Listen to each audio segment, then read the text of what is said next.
宁王退出了御书房，在殿外正好遇见了太子。太子的眼神里满是恨意，待宁王走近，立刻变了脸色。三皇帝这是去哪里了？怎的弄得一身的狼狈？也该更衣之后再来给父皇请安呀。以往三皇帝可最是注重仪态的。本王没事，只是在途中杀了几只狗而已。不知道是谁家狗放出来乱咬人，想来狗的主人也不是什么好人，竟做些无德的事情。太子殿下，请。此时在皇上的御书房外，太子一贯的温润形象不好在这里反驳对方，只得甩袖随着福公公进殿。儿臣给父皇请安。起来吧。儿臣听说父皇的身体有了好转，欣喜万分，赶紧前来探望。不过父皇还是不要太过操劳，当以龙体为重。父皇身子好多了，无需养儿挂心。可还有其他的事？父皇，儿臣无意间查到江南上校的银两数目不对，就派人前往探查。没想到江南太守杨茂竟然如此胆大。皇上慵懒的眼皮终于抬起，没想到太子竟然弃车保帅，把责任全部推到了江南太守的身上。皇上拿着奏折没说话，也没有任何表情，更是没有愤怒。这个态度让太子心里有些拿捏不准了。御花园中，公公匆匆跑过来，躬身在皇后身边禀报着什么。年复一年，过得真是快呀。御花园里的花都开了，正是赏景的好时候。在御花园里办个赏花宴吧，明日给朝臣中的夫人小姐送帖子。是，娘娘，奴婢整理好名单给您过目。许久没有见到顾念了，每次见他都会弄得自己头疼。太子最近还被宁王摆了一道，看来宁王有些闲呢，竟然管起了户部的事情。宁王看着顾念手中的帖子，声音温柔的安慰：若是念念不想去，也就不用去了，差人和皇后说上一声也就可以了。去，哪能不去呢？一次两次不去也就罢了，每次都不去就会落人口舌。顾念也很无奈，他对皇宫一直没什么好感，这下又得小心谨慎些了。第二天，江南太守贪墨一案在朝堂上掀起了轩然大波。各位爱卿，可有什么异议？皇上，臣以为江南太守胆大妄为，应当全家斩杀，以儆效尤。臣复议，像这样的贪官，若是不严厉惩罚，恐会有人步江南太守的后尘，给国库造成损失。启禀父皇，儿臣倒觉得，若非有人给杨茂撑腰，他也不敢做此等事情的。毕竟不是主谋，莫不如抄家流放，既补偿国库亏空，又惩罚了贪墨之人。最主要的是要把杨茂押解入京，让大理寺介入调查，看看到底是谁才是背后主谋。宁王所言极是，臣复议。数目甚大，是该让大理寺彻底调查一番。孔爱卿先派人去江南，把杨茂带回京都候审。是皇上，臣遵旨。江南贪墨一案，只等候审的结果，然后再做决定。御花园中，皇后带着朝臣中的夫人小姐，也在热闹的赏花喝茶。每年这个时候，御花园里的花争奇斗艳，甚是鲜艳，所以请夫人小姐们过来一起赏花，热闹热闹。是啊，娘娘，御花园里的花比外面的花更显得贵气呢。您看这牡丹，透着高贵的气质。要说这牡丹高贵呀，在皇后娘娘身边都显得没那么光鲜了。一个接一个的马屁，拍得皇后脸上挂满了笑容，听得顾念撇了撇嘴，实在是不想继续听这些虚伪的话。他借口出来走走，还不如自己赏花来的清静。一个人走着走着，不知怎的就到了一处偏僻之地。他这个路痴也不知道自己走到了哪里，好不容易遇到一个路过的宫女，随手往一个方向一指，就匆匆的离开了。他顺着宫女手指的方向走了没多久，就看到了一处八角亭。顾念心中一喜，终于找到一处干净又清静的地方歇脚了。玉儿的腿诊治这么久，终于能站起来了，玉儿很是开心，也心存感激。顾念听着声音娇媚的有些恶心，但是怎么越听越不对劲儿呢？他不是在宁王府治疗腿吗？难道他与外男有勾结？宁王哥哥，我们这样不好吧？念姐姐会不会生气啊？顺着沙幔看过去，风起沙幔飘，女子真的是萧月儿。从沙幔的缝隙中还看到一个身穿朝服的男子正抱着萧月儿深情的亲吻。顾念不敢相信似的倒退2步，迅速转身离开。身材、背影、穿着，连身上的饰物，甚至只有2人才有的戒指，一切都是一模一样，还有什么可怀疑的？顾念2腿发软，硬撑着向前走，突然脚步一歪，差点摔倒了。他直接不顾形象地坐在了地上，眼泪像断了线的珠子一样往下掉。突然，一个绣着绿竹的手帕递了过来，让他顿时停住了哭泣。程毅，程毅的嘴角轻轻动了动，也许是顾念的伤心触动了他心底的那份柔软。见他没有接，不自觉地主动用帕子擦拭着顾念脸上的泪痕。住手！宁王远远地走来，就看见程毅把手放在顾念的脸上，顿时醋意大发。知不知道你在做什么？程毅本来就喜欢顾念，刚才着实心动，才一时忘记了2人的身份，做出了出格的动作。顾念看见宁王，就想到刚才的一幕，他抱着萧月儿亲吻得如此深情，自己心中的怒气还没有发呢，他倒是来兴师问罪了，一巴掌狠狠地打在了宁王的脸上。3人同时顿住了。顾念不等他们反应，不顾一切的大步离开。宁王更是吃惊，顾念竟然为了程毅打了自己一巴掌。都说借酒消愁，愁更愁。宁王终于知道为什么愁了，因为他现在看所有的东西都在晃动。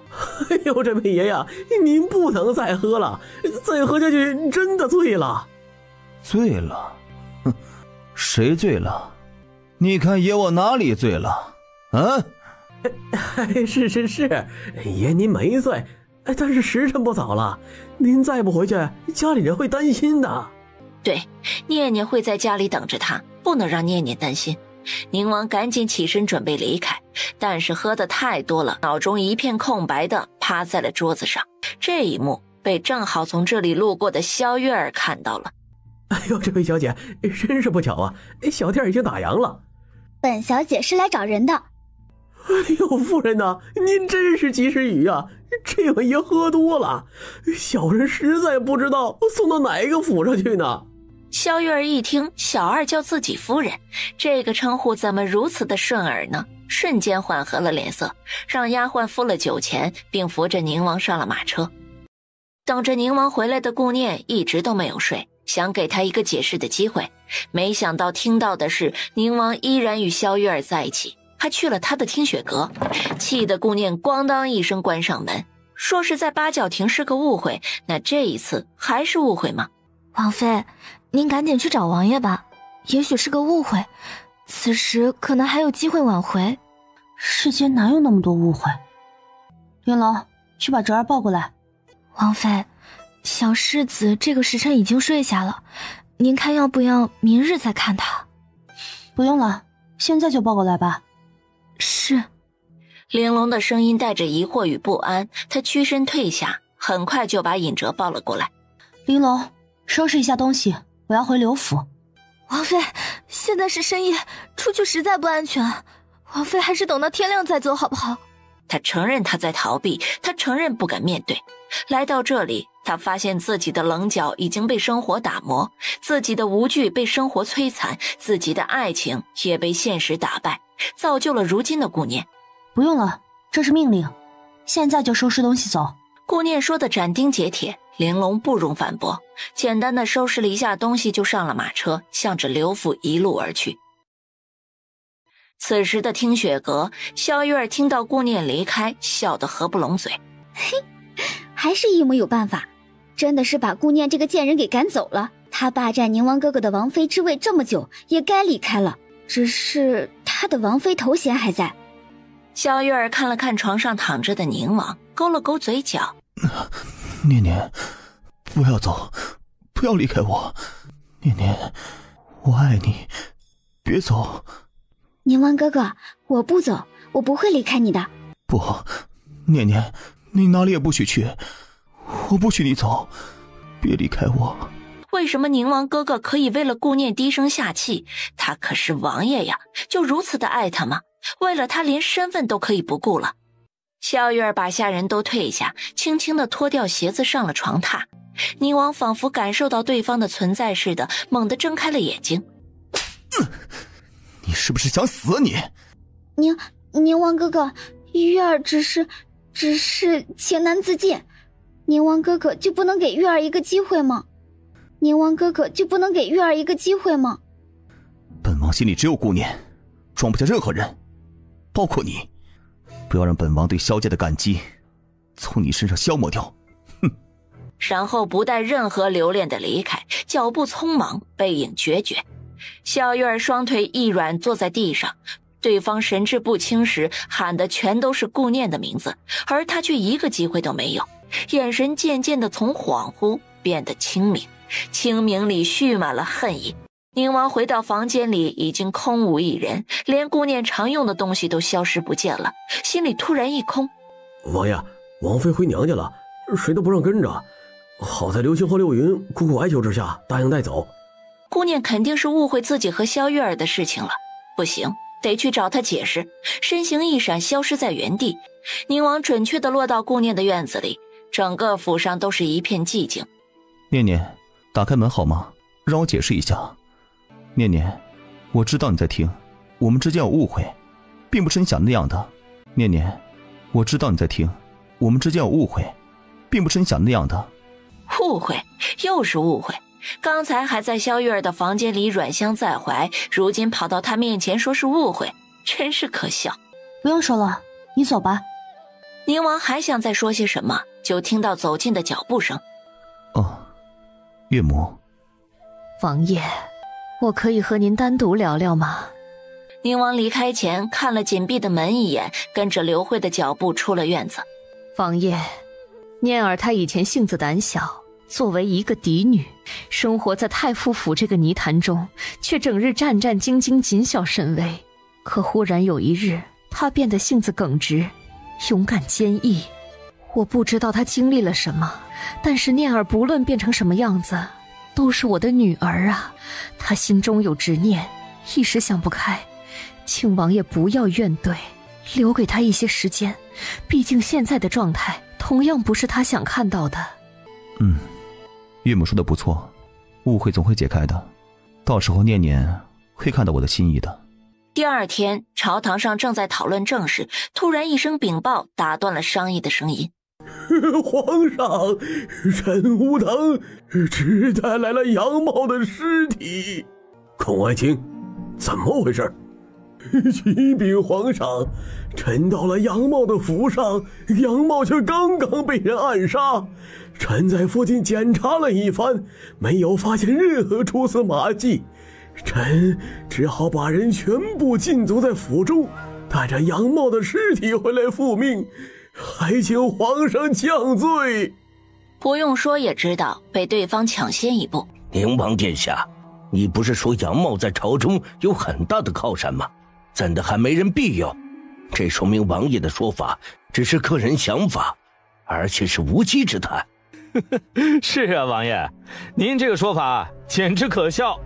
你们都是眼盲心瞎吗？就是因为背后之人担心被牵连，所以才斩草除根，置杨茂于死地。宁王心情低落，脑中全是顾念对自己失望的样子，对他们的奚落没有任何反应。下朝之后，程毅追上宁王，想要解释一番。姐姐，其实我……不用解释，本王都清楚，这件事与你无关。程毅看着宁王离开的背影，有些落寞。与他无关，这是气话吗？哟，程大人，今日怎的一个人呢？哎，亲兄弟还有针锋相对的时候，更何况异姓兄弟。程大人也不用伤心，志同道合皆兄弟。本王倒是很欣赏程大人的胸襟。哼，承蒙王爷看得起，只是本官不才，没有什么可以帮助王爷的地方。告辞。齐王看着程毅的背影，眼神微眯，表情微微带着些怒气。这一幕正好被后面的太子看得一清二楚。太子嘴角微勾，暗中嘲笑齐王这个傻子。程毅与宁王是从小到大的情谊，怎么可能一时间就被说服了？太子刚回到府中，就收到了暗卫的禀报。主子，属下之前去江南调查，查到在杨茂出事之前，刘展大人在江南停留了一段时日。这个姑听说了，刘展不是回乡祭祖吗？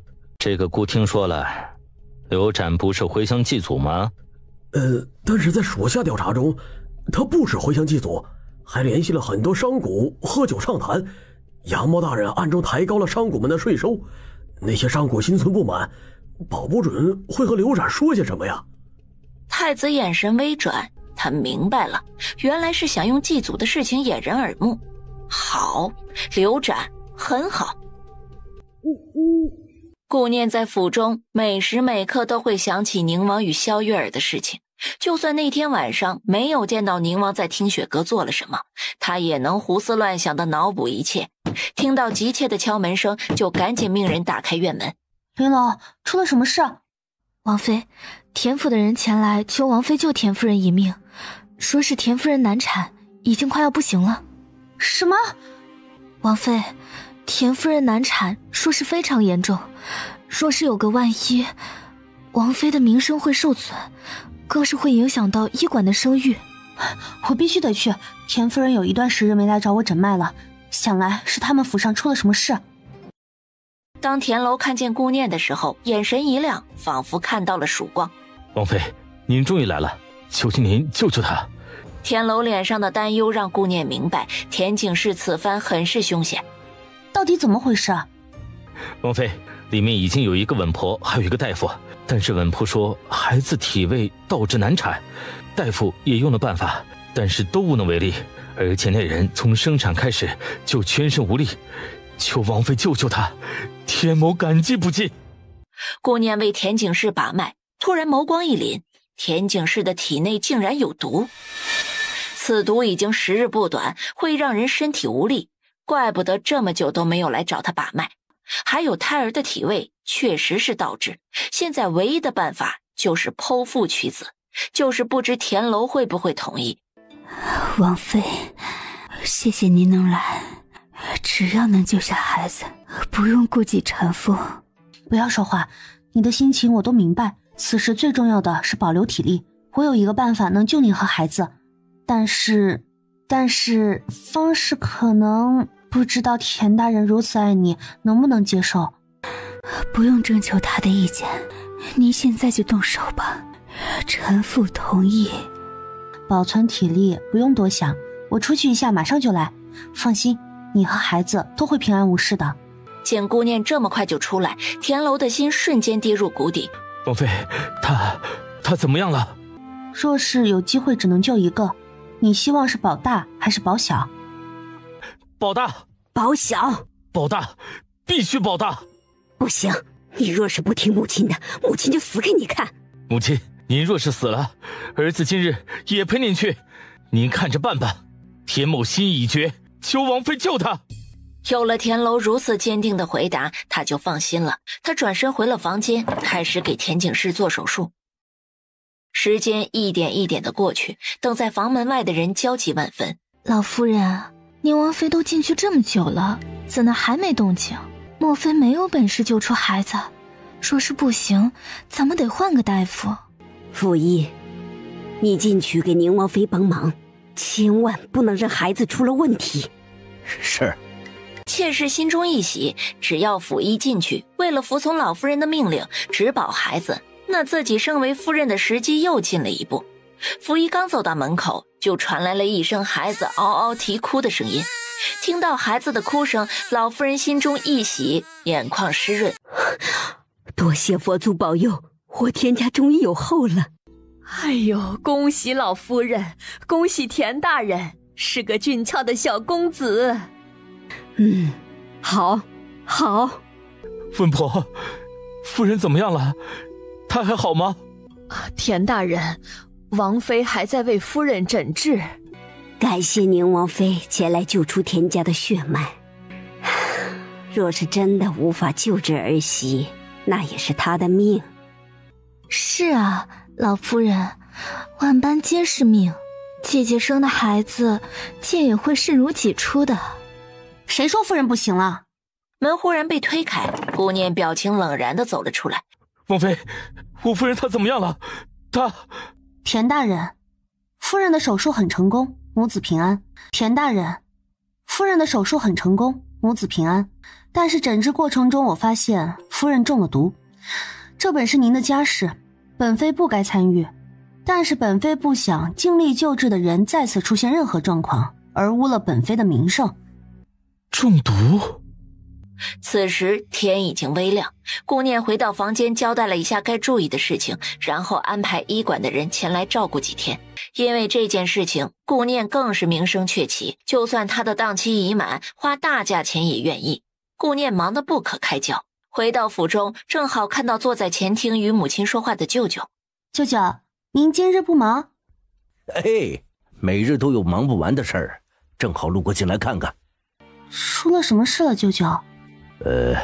京都的好几家店铺都被人陷害，出现的问题，背后之人不知是谁，竟然如此狠辣的手段，让店铺同时出事儿，一时无暇顾及，已经关闭了几家店铺了。调查了吗？可有怀疑之人？调查了吗？可有怀疑之人？已经请宁王殿下帮忙了，相信很快就会有消息。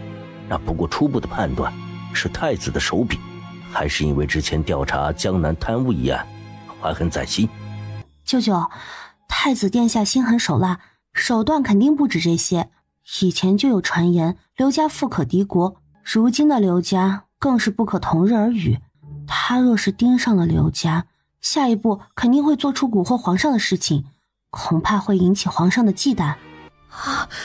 这可如何是好？舅舅，若是让您无偿出银子为百姓做好事，你可愿意？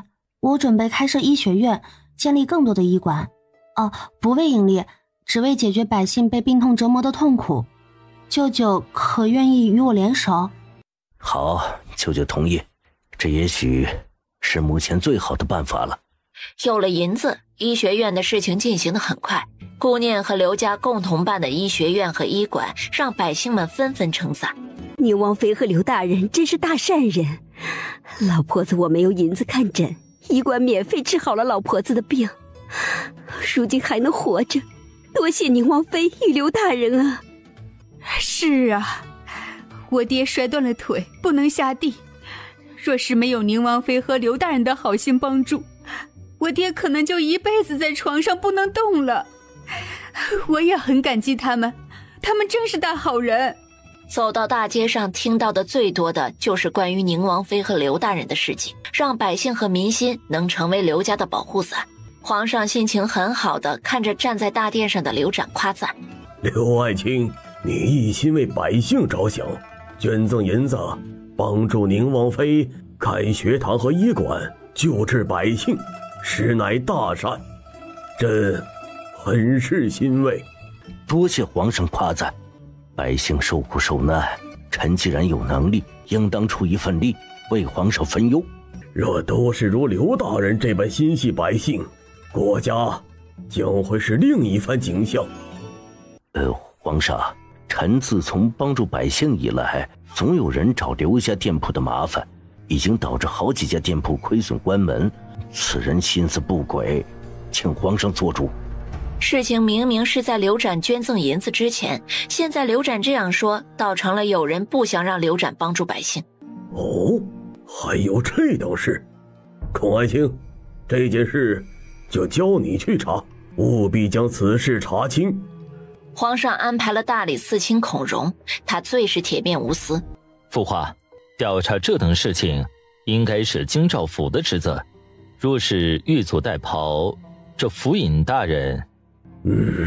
太子说的极是，还是让京兆府去查稳当些。启禀父皇，这时儿臣刚好路过，看到刘季被诬陷，实在不忍，便查出凶手，已经签字画押了。但是那个人好像是太子皇兄的人。你胡说，纯属诬陷！怎么证明凶手就是孤的人？父皇，这是那个凶手身上的，是太子皇兄府上的腰牌。那腰牌递了上去，皇上端详一二，眼神微眯看向太子。父皇，府上的管家前几日确实丢了一个腰牌，后来给他补发了一个，兴许是有些人拿去做坏事了，儿臣管教不严，请父皇责罚。皇上仿佛能看透一切的眼神盯着太子一瞬。让京兆府去调查一番再说吧。宁王与刘展的目的已经达到，既阻止了太子对付刘家，又在皇上心中种下了不好的印象。皇上，福公公上前把一封信交给皇上，皇上打开一目十行，刚才还欣慰的面容立刻难看起来，让下面的大臣一阵疑惑，但是也不敢出声。各位爱卿，池州连降大雨，又发生水患，马上就是粮食收获的时节，但是田地全被淹没，颗粒无收，导致很多百姓饿死街头。众位爱卿可有良策？皇上，老臣以为百姓及时送去粮食，才能保民生。皇上，臣附议，要派一位有威望、可信度高的人前去办理，也让百姓们知道皇上心系百姓。臣附议。田爱卿，户部可以筹集多少粮食？皇上，上个月刚刚筹集了军用粮食，给边疆送去，如今没有多少粮食可以筹备了。皇上，臣愿意出银子大量购买粮食，为池州的百姓出一份力。刘家银子多，想要显摆也别拉着我们大家呀，真是可恨。好啊，刘爱卿不愧是百姓相传的大善人，危机度过后，朕一定加强刘爱卿。还有没有如刘爱卿一般一心为百姓的好官？宁王、太子、成义、齐王，这些皇子大臣们纷纷站出来，有人纵使心有不甘，也得做给皇上看。其他的大臣也跟着不得不捐了。很快，朝堂上筹集出了第一批赈灾粮。白风，躲了这么长时间，这风头已过，你呀也该回到太子身边去了，总不能一直躲着吧？是，属下是该回去了。王爷，属下离开，能不能带走兰儿？齐王随意一笑答应了，只要能好好的帮自己办事儿，一个女人而已。低声吩咐了几句，白风立刻点头表示明白。王爷放心，属下一定办好。当天晚上，白风就跪在了太子的面前。太子殿下，不是属下不回来，是属下遇到了追杀，差点死在外边。好在兰儿把属下救了，如今属下的身子稍微好些，就赶紧回来向殿下禀明。休养了这么久，你的伤还没好？之前的伤好的差不多了，这是属下回来的路上碰到了几个黑衣人围攻属下，属下也是死里逃生，才得以回来面见殿下。可知是谁的人？属下不知，属下只想早点回来为殿下分忧。属下在路上听说池州水患，要去赈灾。哼，别给顾提赈灾，父皇就是偏心宁王，什么好事都留给他。这次赈灾可是一个立功的大好机会呀，就这么失去，着实可惜呀。哼，可惜也没用，父皇已经定了人选，还能作何？把立功的机会拱手让给宁王，殿下能甘心吗？太子怒瞪他一眼，这不是废话吗？不甘心也晚了。属下倒是有一个良策，不知是否可行。什么良策？快说。白风再次靠近太子一些，用只有2个人才能听到的声音向太子殿下说了自己的计策。装扮成山匪，抢了他们的赈灾粮，然后争取去送第2批，看宁王还怎么跟父皇交代，怎么跟池州的百姓交代。别说得百姓民心，连父皇也得失望吧。好，妙，就按你说的办。是，属下这就去安排。有白谋士在孤身边，孤甚是欣慰。白风抿唇一笑，躬身退出了房间。深夜，晚风轻拂，宁王站在顾念的门前，定定地看着里面。虽然看不到顾念的影子，但站在这里就仿佛没有与顾念分开，因为这里是距离顾念最近的地方。王爷，为何不把前去池州的事情告知王妃？兴许王妃……不用了。宁王每个夜晚都会来顾念的院子，就如今日一样，定定地站在门前。清风啊，都准备好了吗？王爷，一切准备妥当，只等您一声令下。好，即刻出发。消息很快传到太子府。殿下，属下打听到了，宁王的赈灾粮队伍走的是商道，并不是官道，应该是避免半路出现问题，所以临时更改。哼哼，宁王一贯的狡猾，临时更改路线并不奇怪。若是没有变化，孤才会怀疑对方有诈。去，准备一队人马，一定要在他们赶到之前做好准备。是，属下已经做好了安排，就等着殿下发话呢。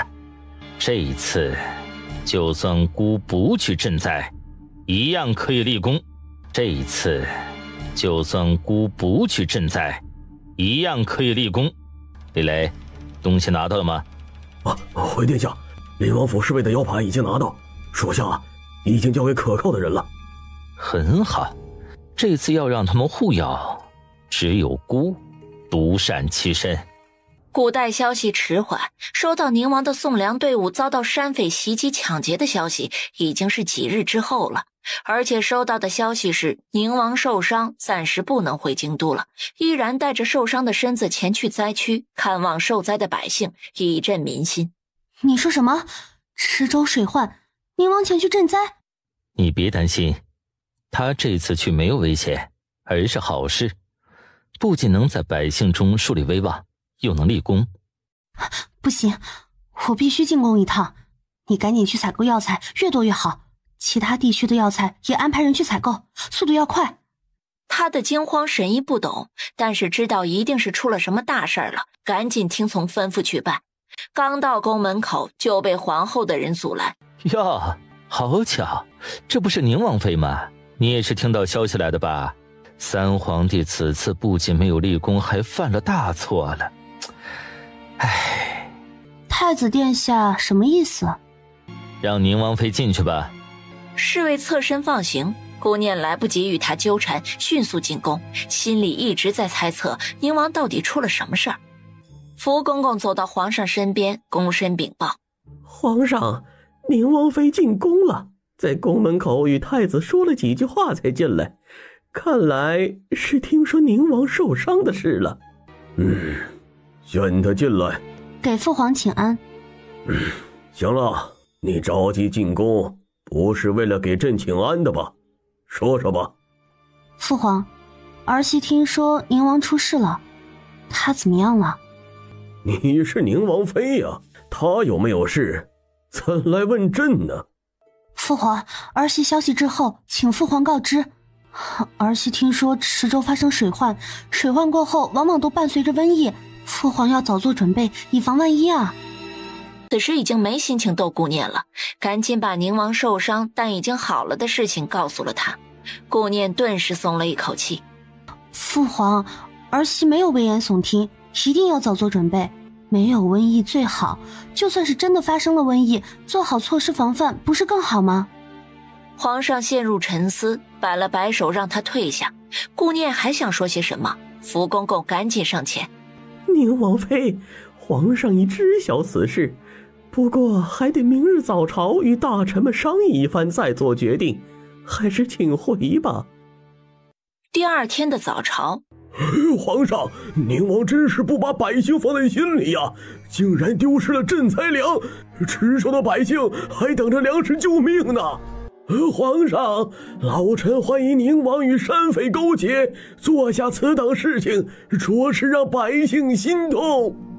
各位爱卿，最先要解决的还是粮食的问题，谁能告诉朕，筹集赈灾粮的办法。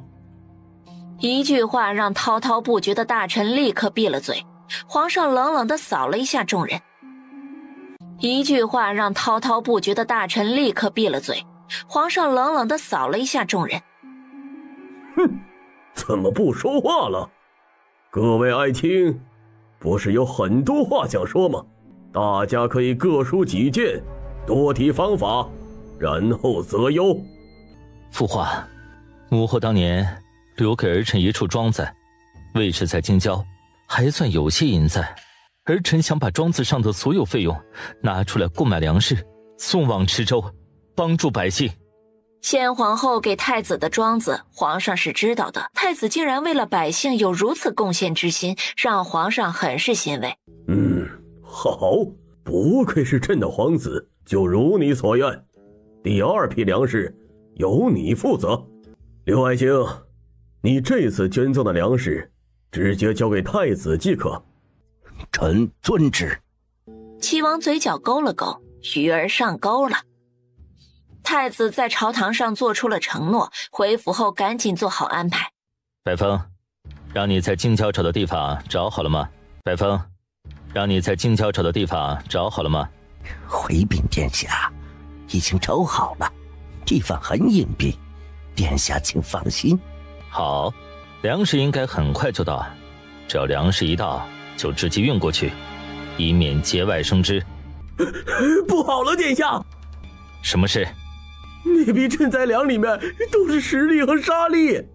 废物！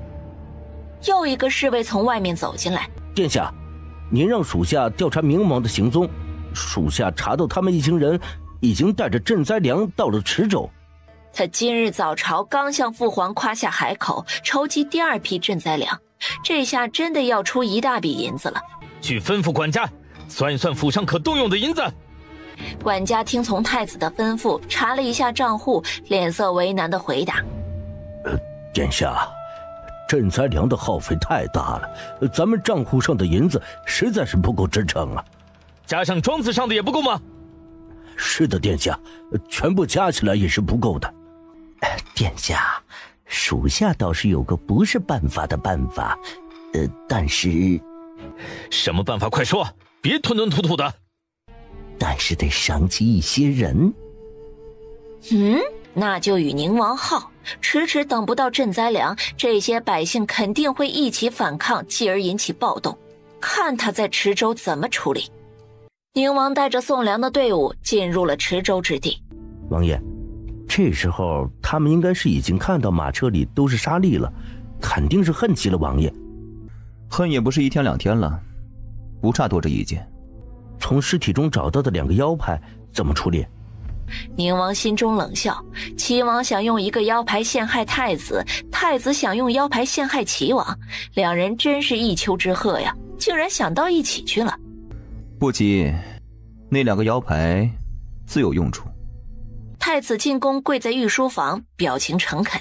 父皇，儿臣没有保护好庄子的银子，还让无辜百姓受到牵连，儿臣无能，请父皇责罚。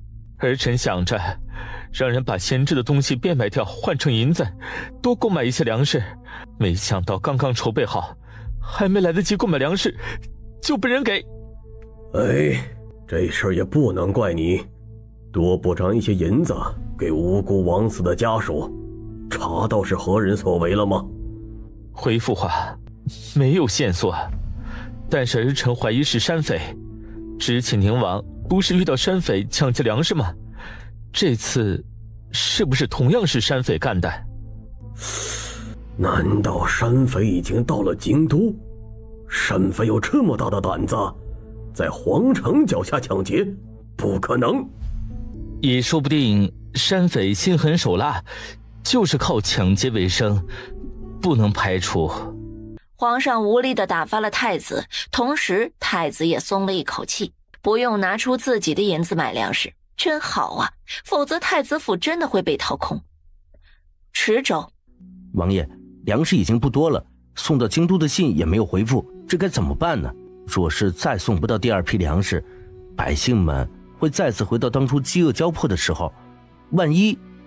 他沉思一番，看着窗外的难民，吩咐着。清风，从今天起，不再开仓放粮。王爷，不可呀！突然中断放粮，同样会引起百姓的暴动，甚至更甚。因为若是让他们知道有粮不放，会有折子弹劾您的。你想什么呢？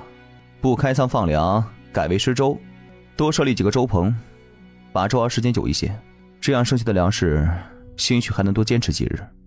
他一片愁容地想着事情，这个方法也只是暂时的，最重要的还是粮食。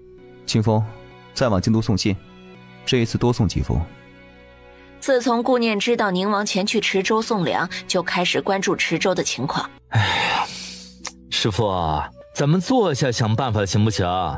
你来回走的我头都晕了。徒弟知道师父担心宁王，镇定下来才能想出办法。谁担心他了？我只是担心池州的百姓。是，师父是担心池州的百姓，没担心宁王。就算太子这里没有希望，咱们可以换个方法，或者换个地方，不能在一棵树上吊死。对啊，我们可以换个地方。柳州四季温度适宜，是粮食盛产较多的几个知县之一，而且距离池州也只有3天的路程。若是加快赶路，甚至不用3天就可以送到。哎，我知道宁王走之前肯定留下了不少人，你赶紧吩咐人去柳州大量购买粮食，先送一批解宁王的燃眉之急，然后继续在那边购买，越多越好。还有，分出一部分人到柳州附近的几个盛产粮食的知县，同样购买粮食，越多越好，都用来供给池州。每个地方都要找一个存放粮食的仓库，但是一定要按批送。那些人是宁王留下保护师傅的。还犹豫什么？我身边有流星流云呢，暂时不需要他们。宁王如今才是最危险的，赶紧的。沈一最后还是听从了师傅的话，吩咐那些人做事。管家，筹集一下银两去购买粮食，然后派人送到池州宁王的手中。老爷，前几日不是刚把粮食送到太子府上吗？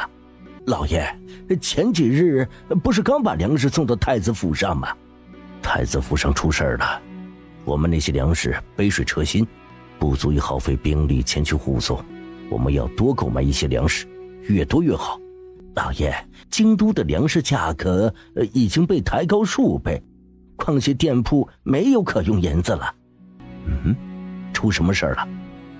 老爷，这次进货的时候，一直负责采购的当日生病没法前往，只得换人。但是这次那人用购买上等货的价钱买了中等货，用中等货的价钱买了下等货。咱们店铺中等货与下等货最少，但是上等货最多，都是花了大钱的。刘展明白这是被人算计了。此时顾念慌慌张张地走进来。怎么了，念儿？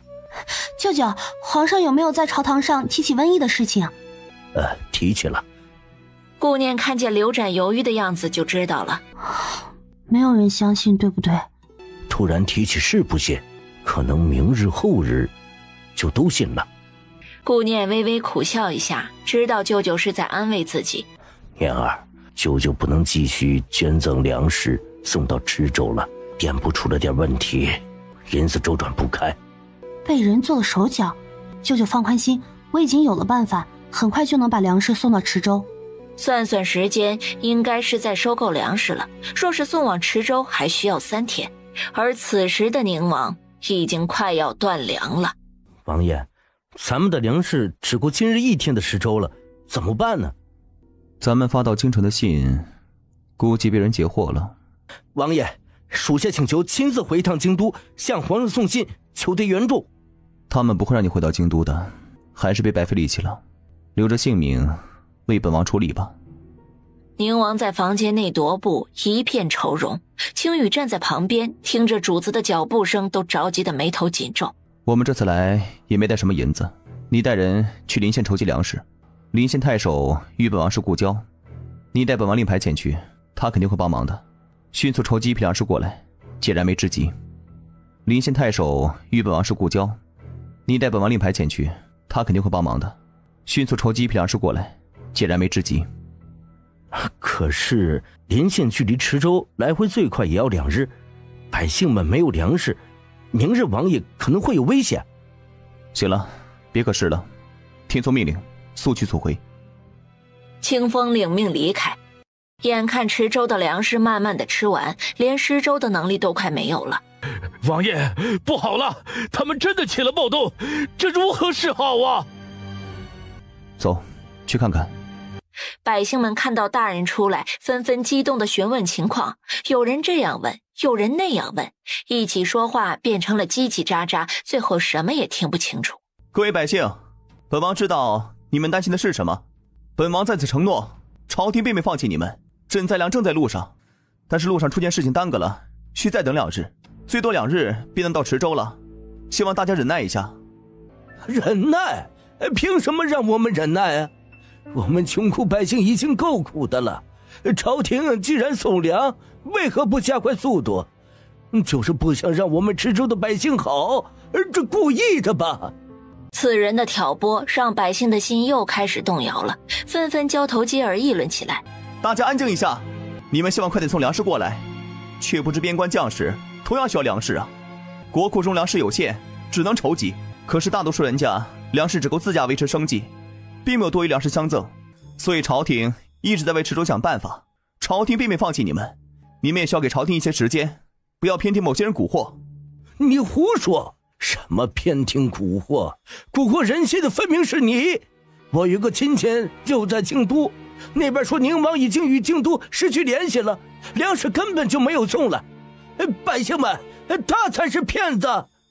哼，本王问你，你不是京都中有亲戚传递消息吗？你的亲戚是谁？说出来，本王也认识认识。跪在地上的那个人稍稍的拉回了思绪，万万不能说呀。大家看一下，自己的亲戚都说不上来，你们信吗？他分明就是敌国潜藏在百姓中的细作。不是，我不是细作，真的不是。不是细作，为何自称京都有亲戚，并且说不出亲戚是谁？这种自相矛盾的问题，不是细作是什么？只要你说出京都亲戚是谁，本王从轻发落，否则你就是细作无疑。我刚才说错了，京都没有亲戚。好，既然京都没有亲戚，为何故意煽动百姓暴动呢？你想做何？想让我国家的人自相残杀吗？还说不是细作？不，我没有。事情都已经做了，还有什么让人相信的？老百姓的眼睛是雪亮的，不用狡辩了。本王承诺，2天之后，粮食定能送到池州。本王会和大家一起坚持2日，不能让敌国的人在咱们受灾难之际做出祸乱之事。竟然是敌国的细作，快杀了他，不能留着祸害咱们国家。对，快杀了他！百姓们说着不自觉地动起手来，石头砸，拳头打，最后把那人淹没在人群之中，被众多百姓打得奄奄一息。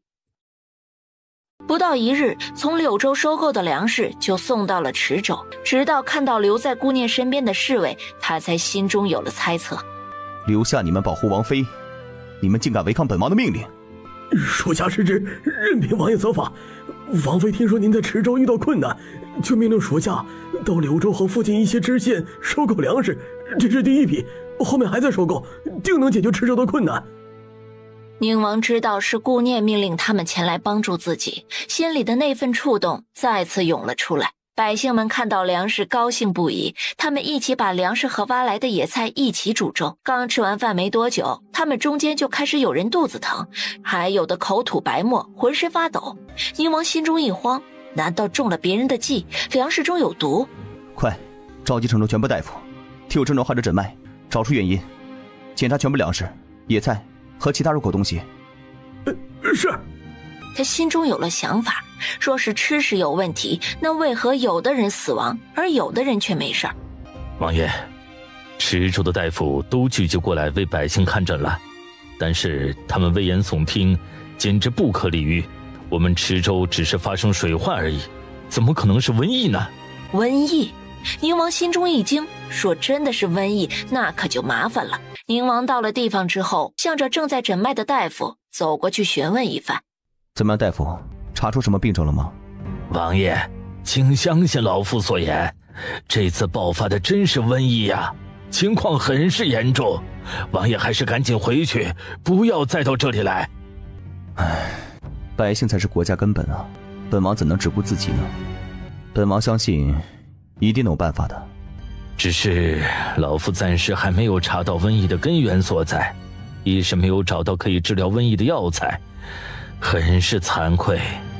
池州百姓就靠你们几位大夫了，本王想办法联系皇上，一定会尽快给出办法的，咱们都不能放弃。好，能得您这样关心百姓得民心的王爷，是百姓之福，池州之幸啊。大夫说完，就看到又有人被抬着进来，赶紧跟着进了房间。房间里很快就住满了人，几位大夫在患者之间忙碌地来回穿梭。太子的人截获了一封密信，紧接着皇上那里收到了宁王送来的第2封信件。朕要这些朝臣何用？国家有困难的时候没一个挺身而出的。宁王妃说水患过后可能伴随瘟疫，这些人是什么态度？一个个的都不相信，若是早点做出措施，也不至于被瘟疫打个措手不及啊！唉，也不能全都怪他们，朕也有错，朕从心里也怀着侥幸的心理，否则，宁儿还在池州呢。本来朕是让宁王立功的，却亲手把他送到了危险之地呀。皇上絮絮叨叨一阵子，心慌意乱，不只担心池州的百姓，更担心的是宁王的安危。几名太医和一队侍卫快马加鞭，不眠不休地赶往池州支援。王爷，皇上收到消息就派我等前来，希望还能来得及呀。你们能尽快赶来，本王很欣慰。快检查一下如何诊治有效。李太医诊治一番，了解了患者的病情之后，同样没有找到解决办法。李太医，连你也没办法吗？王爷，老臣没有接触过这种症状，而且病症来势凶猛，患病时间快，这着实有些摸不准呐。老臣只能研究一下，希望尽快找到解药。好。王爷，您怎么了？本王无碍，可能是有些累了。李太医，快去里面看看吧。他被回来的清风扶着回了住处，清风眼神里蓄满了担忧。王爷，您还是别去那边了，这几日一直没歇息好，人都瘦了很多。再说那边也太过危险，您有什么事情要办的，让属下替您去吧。不行，瘟疫发生太快，本王实在不能不管。主子不听劝，清风没办法了，吩咐人给王爷熬了一碗粥，但是宁王喝了一口就吐了出来，赶紧叫了李太医给王爷诊脉。得到的结论和想象的一样，被传染了瘟疫。医馆内正在写药方的顾念心脏猛地一阵刺痛，突然的症状让他有一种不好的预感，难道宁王那边出事了？他看向不远处的沈一，他眼神闪躲。你今日是不是有事瞒着我？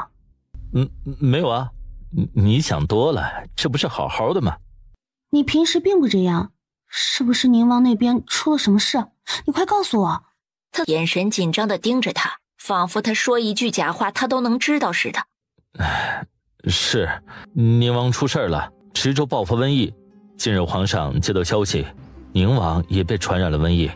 本来我想悄悄地前去池州帮助宁王的，但是又怕你担心，如今你都知道了。师父，你的医术好，快想想办法吧。顾念听到宁王感染瘟疫的消息，身体踉跄地向后退了一步。瘟疫真的爆发了。沈一，之前让你大量收购药材都准备好了吗？准备好了。好，我今晚就出发前往池州，你安排人马立即把药材送出去，依然分批送，然后分成2队，按2条路线走。你安排人马立即把药材送出去，依然分批送，然后分成2队，按2条路线走。不行，你去太危险，还是我去吧。沈一，我的能力你是清楚的，分议不能小觑，更不能耽误时间。况且那边还有宁王，你放心吧，我一定会竭尽所能。你在这边做最有力的后盾即可，不用担心，我会及时与你联系。深夜，两个身穿男装的女子快马加鞭地从官道上疾驰而过。这几日都在赶路，累到骨头酸疼，越靠近池州越感觉凄凉。上面有令，池州暂时不进不出，请回吧。顾念拿出玉牌摆在将士面前。卑职无意冒犯，请您王妃恕罪。无妨，快起来吧，我送来了一批药材，马车行进的速度有些慢，还需要2日才能送到。本妃需要先进去看看宁王。宁王妃，池州真的很凶险，您还是不要进去的好啊。本妃是来帮助池州百姓的，不用担心，要是真的出了什么事情，由本妃一力承担。快开门。本妃是来帮助池州百姓的，不用担心，要是真的出了什么事情，由本妃一力承担。快开门。顾念找到池州太守府，同样亮了玉牌才进去。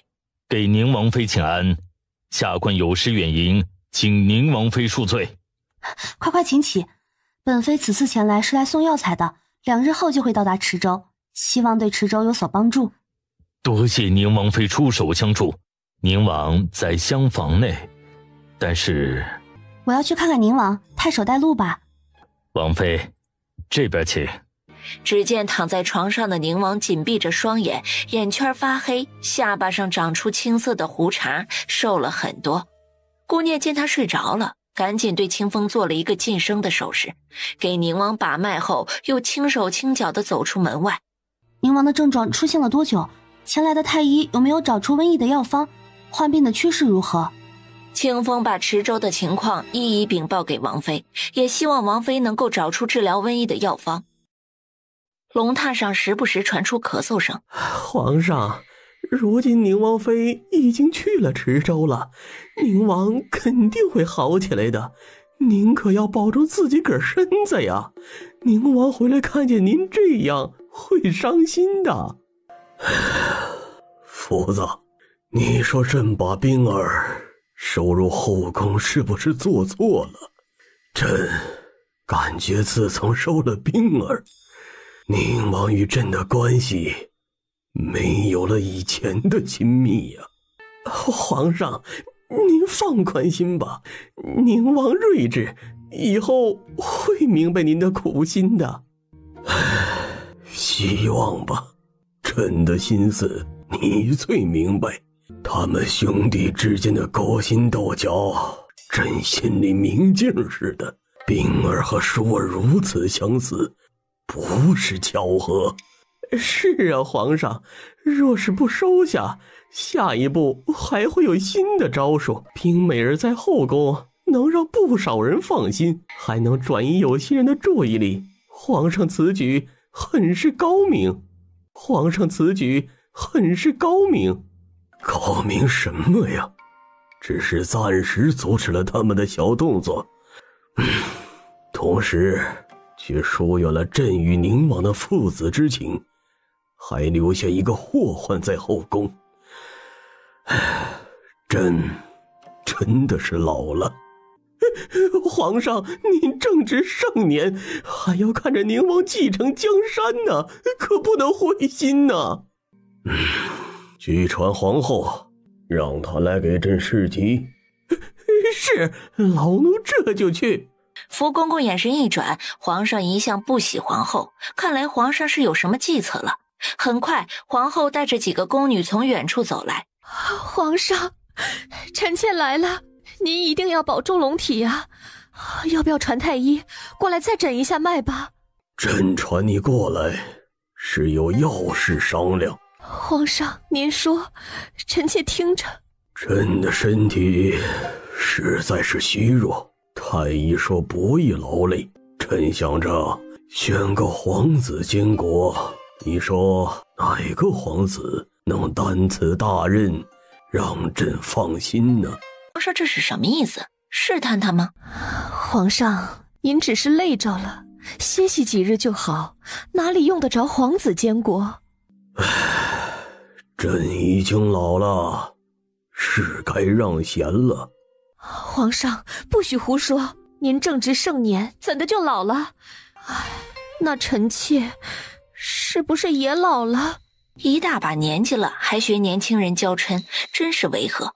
见皇后这里试探不出什么，就自顾自地做出决定。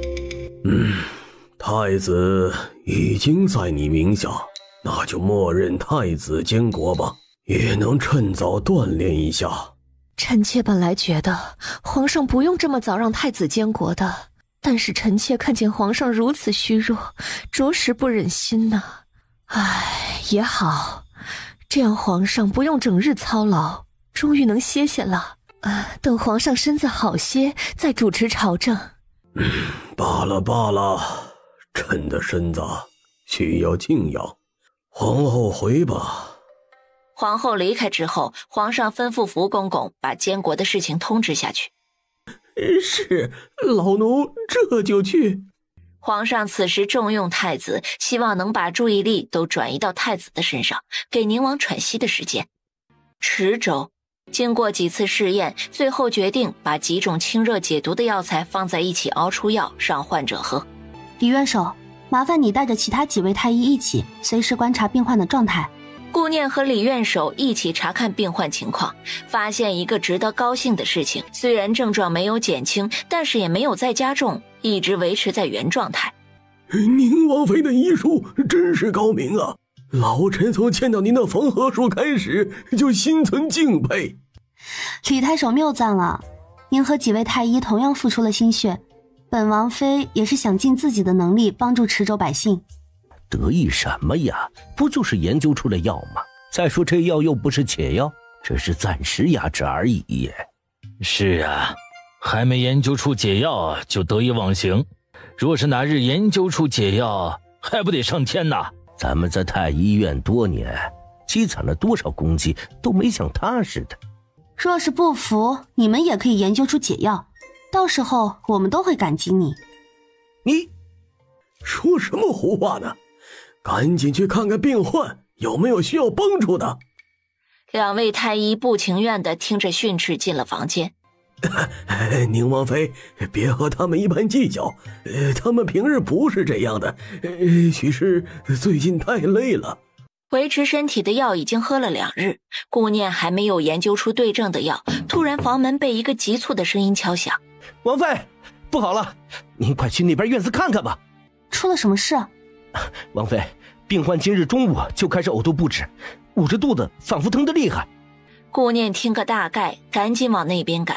到的时候，那些百姓纷纷躺在那里捂着肚子，哎呦哎呦的痛苦的哼唧着。顾念一一给病人把脉，然后根据李院首诉说的情况判断，这就是中毒的症状。女儿好疼，肚子好疼啊！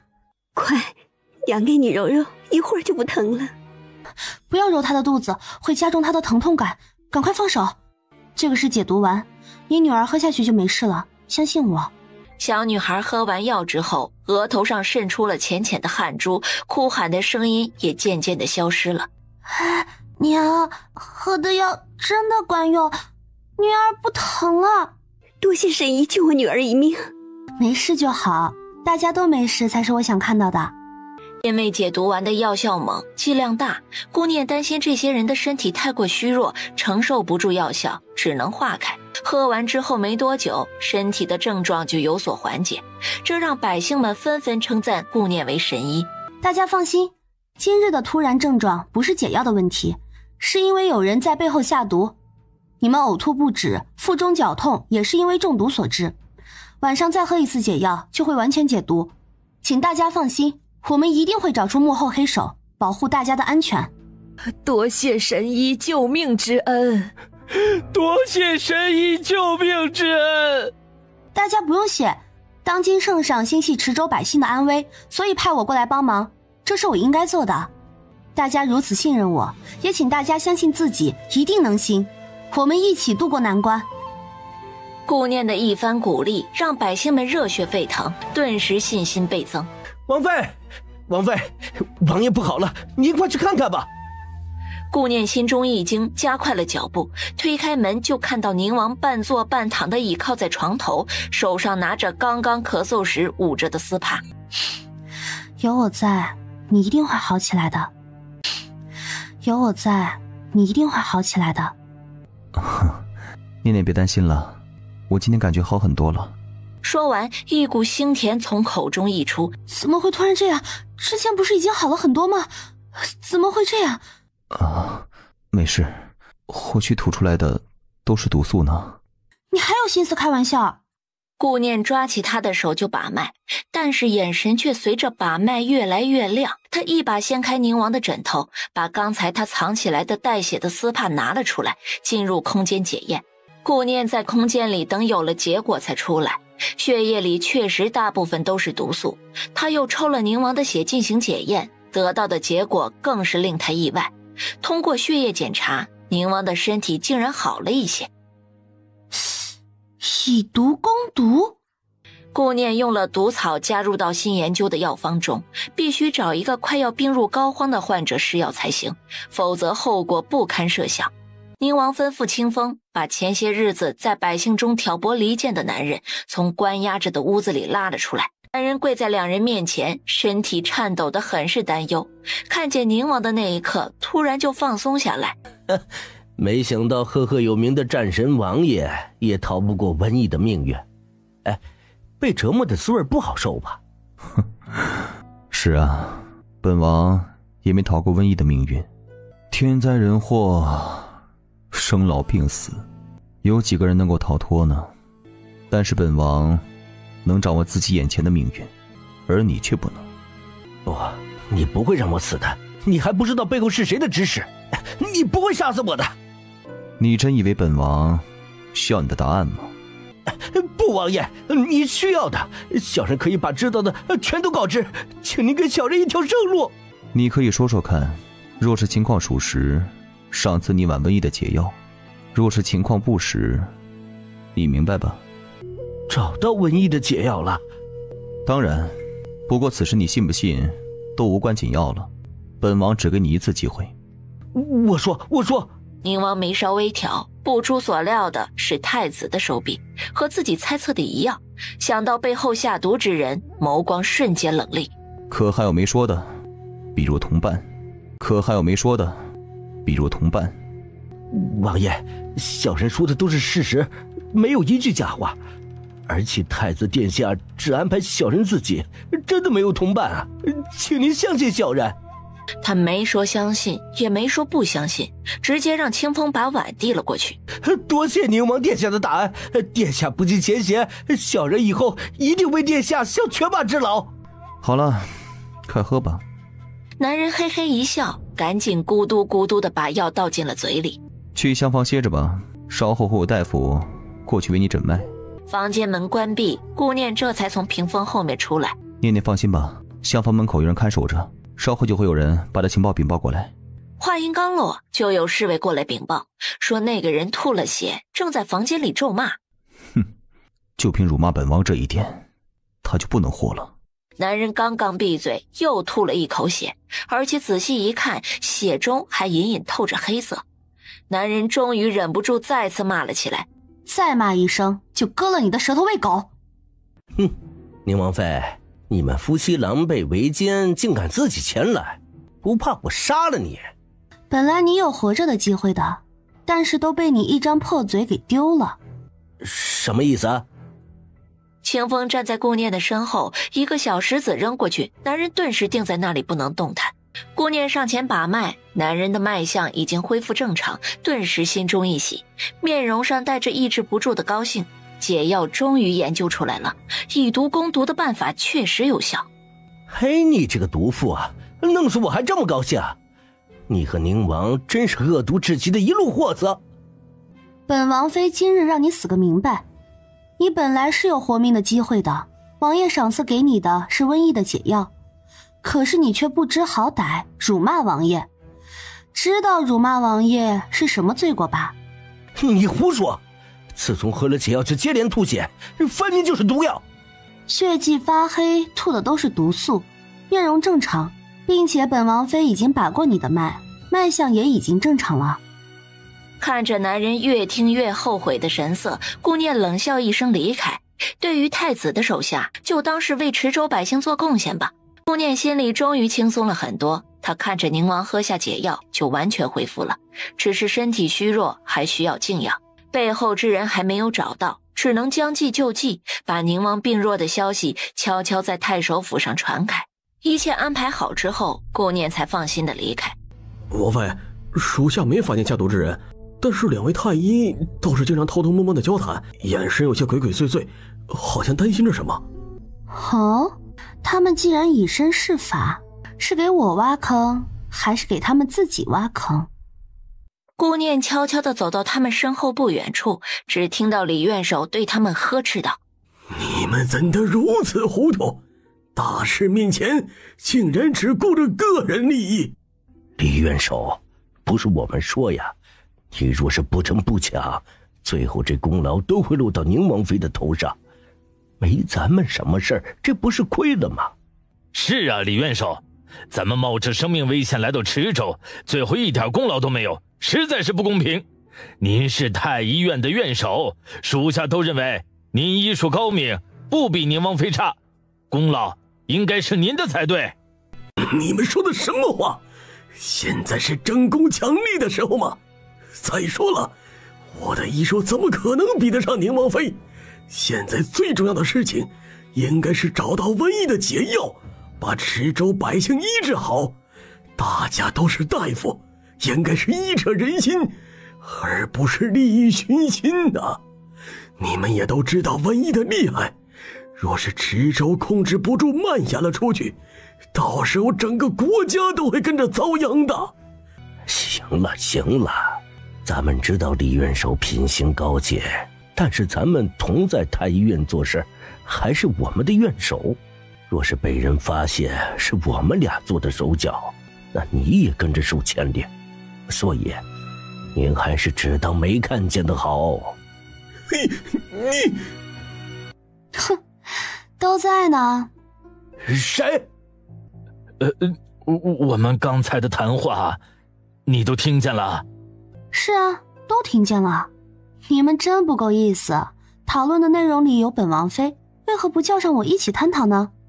既然宁王妃都听到了，那就别怪我们不客气，要怪只怪你听到了不该听的。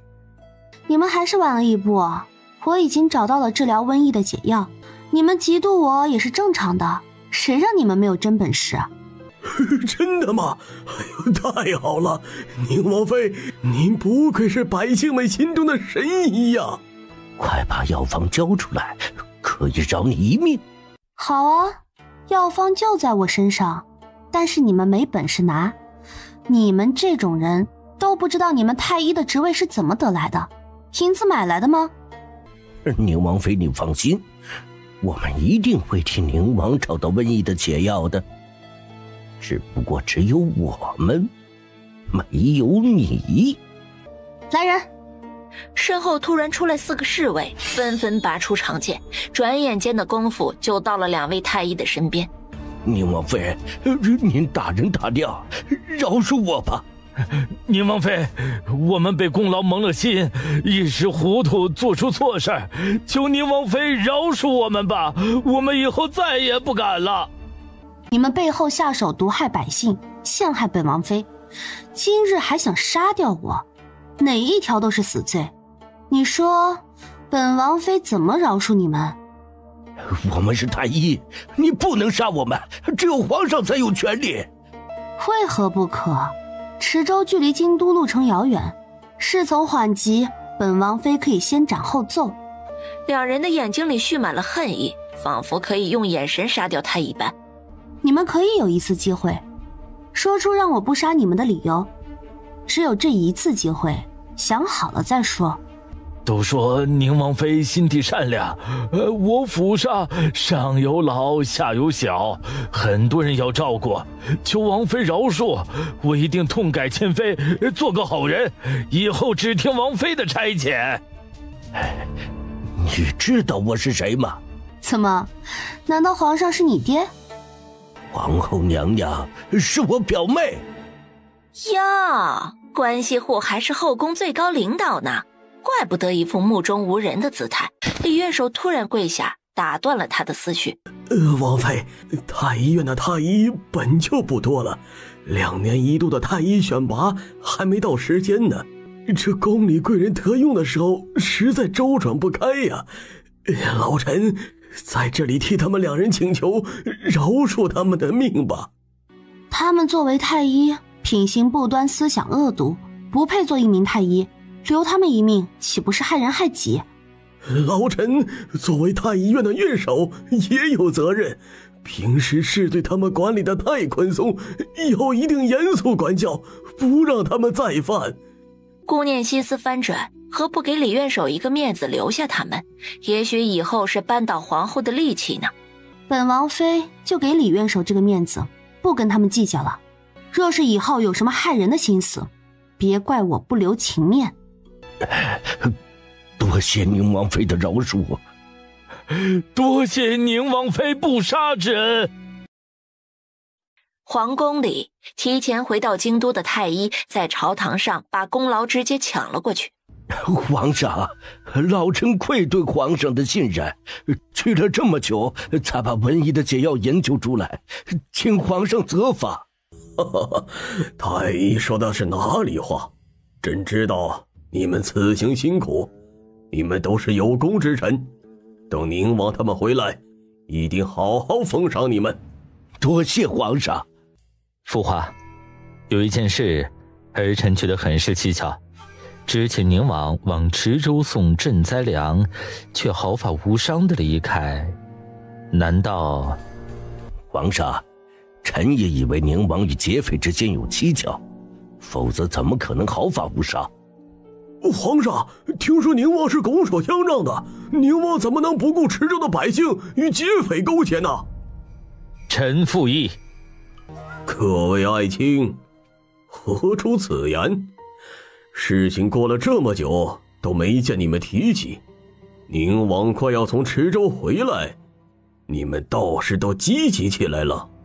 皇上，宁王与宁王妃还在池州帮助百姓，他们冒着生命危险救百姓于水火，得到了池州百姓的信任，不能因为不实的言论污蔑他们了。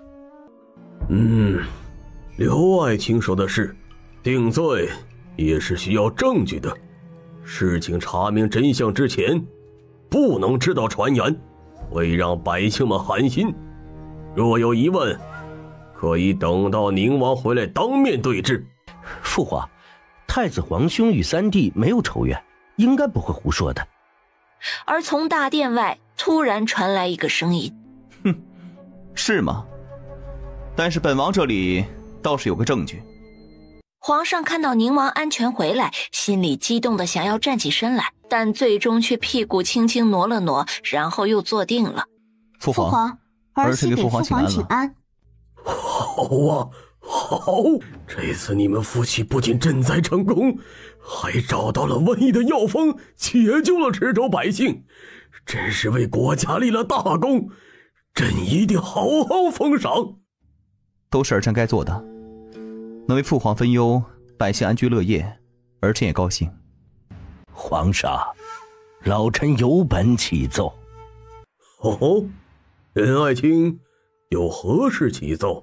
皇上，老臣状告宁王妃，她偷走老臣的药方，占为己有，后来才根据药方研究出了解药。在池州这样生死攸关的时刻，宁王妃竟然只顾着一己私利，实在是愧对百姓。宁王妃可有何话说？任太医，你可曾想过说出的话会有什么后果？宁王妃不要顾左右而言他，事情总是会偏向正义的一方。任太医真是大言不惭，既然你说本王妃偷走了你的药方，那你说说药方上面都有些什么药材？蒲公英、连翘、金银花。顾念等他全部说完，点点头表示都对。任太医说的都对，这个药方正是本王妃初步使用的药方，只能暂时压制瘟疫，却不能根除。太医不会天真的以为说出里面的药材药方就是你研究出来的吧？你有什么证据证明药方是你研究的？患病的百姓都能证明，当时是我最先端进去给他们喝的。皇上，儿媳要告任太医为了一己私利，毒害池州百姓，并在我研究的药里下毒，导致感染瘟疫的百姓呕吐不止，请父皇明察。哦，竟有此事，真是胆大包天！皇上，老臣没有，是宁王妃污蔑老臣呐！老臣哪里敢做出这等事情？宁王妃，你偷了我的药方，这是事实，你不要恼羞成怒，如此报复我。任太医眼神阴冷，禀告皇上说自己有人证可以证明说的都是事实。皇上把大殿外跟随着一起去池州的太医和李院守宣进了大殿。你们都知道些什么？纷纷说出来。李院守依然低垂着眉眼，没有任何动作，而另一位太医却把池州发生的事情一一说了一遍，却把顾念研究药方的事情掩盖，反说成是任太医的研究成果。父皇，这是儿媳刚到池州时研究出来的药方，里面不仅有任太医刚才说的那些药材，还添加了本王妃专门研究的解毒药粉。主要过程中被任太医暗中做了手脚，加入了乌草，才使得百姓们呕吐腹痛。这乌草是从任太医的房间里找出来的，若是从乌草的来源查起，应该很快就会找到真相。李院守做出了证明任太医为了一己私利用乌草残害百姓的事实。被侍卫拉下去的那一刻，依然喊着表妹救命，声音渐行渐远。启禀父皇，儿臣进来之前听到有人怀疑儿臣与劫匪勾结，把赈灾粮拱手相让，简直荒谬。儿臣赈灾出发前便想过路上不太平，所以故意装了沙粒和狮子上路，把粮食暗中运往池州。不出儿臣所料，果然在路上遇见劫匪，幸好儿臣早有准备，劫匪已尽数伏诛。事后儿臣清点劫匪尸体时，找到这两样东西。皇上看了看腰牌上的名称，眼神转向太子和齐王，两人顿时警觉。哼，说说吧，这是怎么回事？哼，说说吧，这是怎么回事？父皇，儿臣是被陷害的。父皇，儿臣真的冤枉，儿臣什么都不知道啊。哦，照你这么说，难道是有人陷害，让劫匪专门在你府上偷了腰牌去抢劫的？而且劫匪为了马车上的沙粒，出手狠辣，刀刀致命。若不是本王早有准备，现在已经是一具尸体了。父皇，此事很蹊跷，请父皇彻查。宁王此去池州本就多灾多难，是该彻查一番。此事也交由大理寺查办吧。是啊，父皇，此事是应该好好查查，还三弟一个公道。还有太子府上的腰牌一事，不知是哪个小人作祟，竟然栽赃给姑。对，三弟池州赈灾很辛苦，确实应该彻查。父皇，齐王府腰牌的事情一定要还儿臣一个清白，否则儿臣如三弟一样委屈。皇上微垂眼角，罢了，要求太多，只能自寻烦恼。有本起奏，无本退朝。最后在太监的一声长长的唱和之中结束了早朝。皇上身心疲惫地喝着福公公递上来的茶，端着茶杯就感觉到身边的人欲言又止。福子，想说就说，你在朕身边多年，还没见过你今日这样犹豫。皇上，奴才心中确实有些疑惑，这腰牌之事明显就是太子和林王做的手脚，本想陷害两方，却没想到出了这种岔子，全部都卷了进来。是啊，皇上，若是查明此事，不是明摆着让宁王与那两位明面上对立了吗？过去这么久，你以为还能查得出来吗？最后会成为无头案的。把这件事情挑起来，才能让太子和林王对立。他们背后的皇后和淑妃也会跟着牵连的。啊，皇上英明啊！奴才这样的脑袋，无论如何是想不到的呀。皇上睨了他一眼，这句话明显是在拍马屁，别以为朕听不出来。皇上还得费神，想想应该怎么给宁王夫妇封赏啊。最后经过深思熟虑，才决定把池州和宁王常驻的边关封赏给他们作为封地，而且落在宁王妃的头上，这样就会降低其他人对宁王的仇恨。医馆在整个京都都很是盛名，求医问药的人络绎不绝。师傅，遇到麻烦了。火急火燎的什么样子？什么急事儿？师傅，来了一个女子，徒儿居然摸不到脉。学了这么久，把脉时间也不短，怎能犯如此低级的错误？是，徒儿学艺不精，以后会跟师傅好好学。大夫边认错边带着沈医来到女子的身边。这是我师傅，在京都号称神医，让我师傅帮您把脉看诊。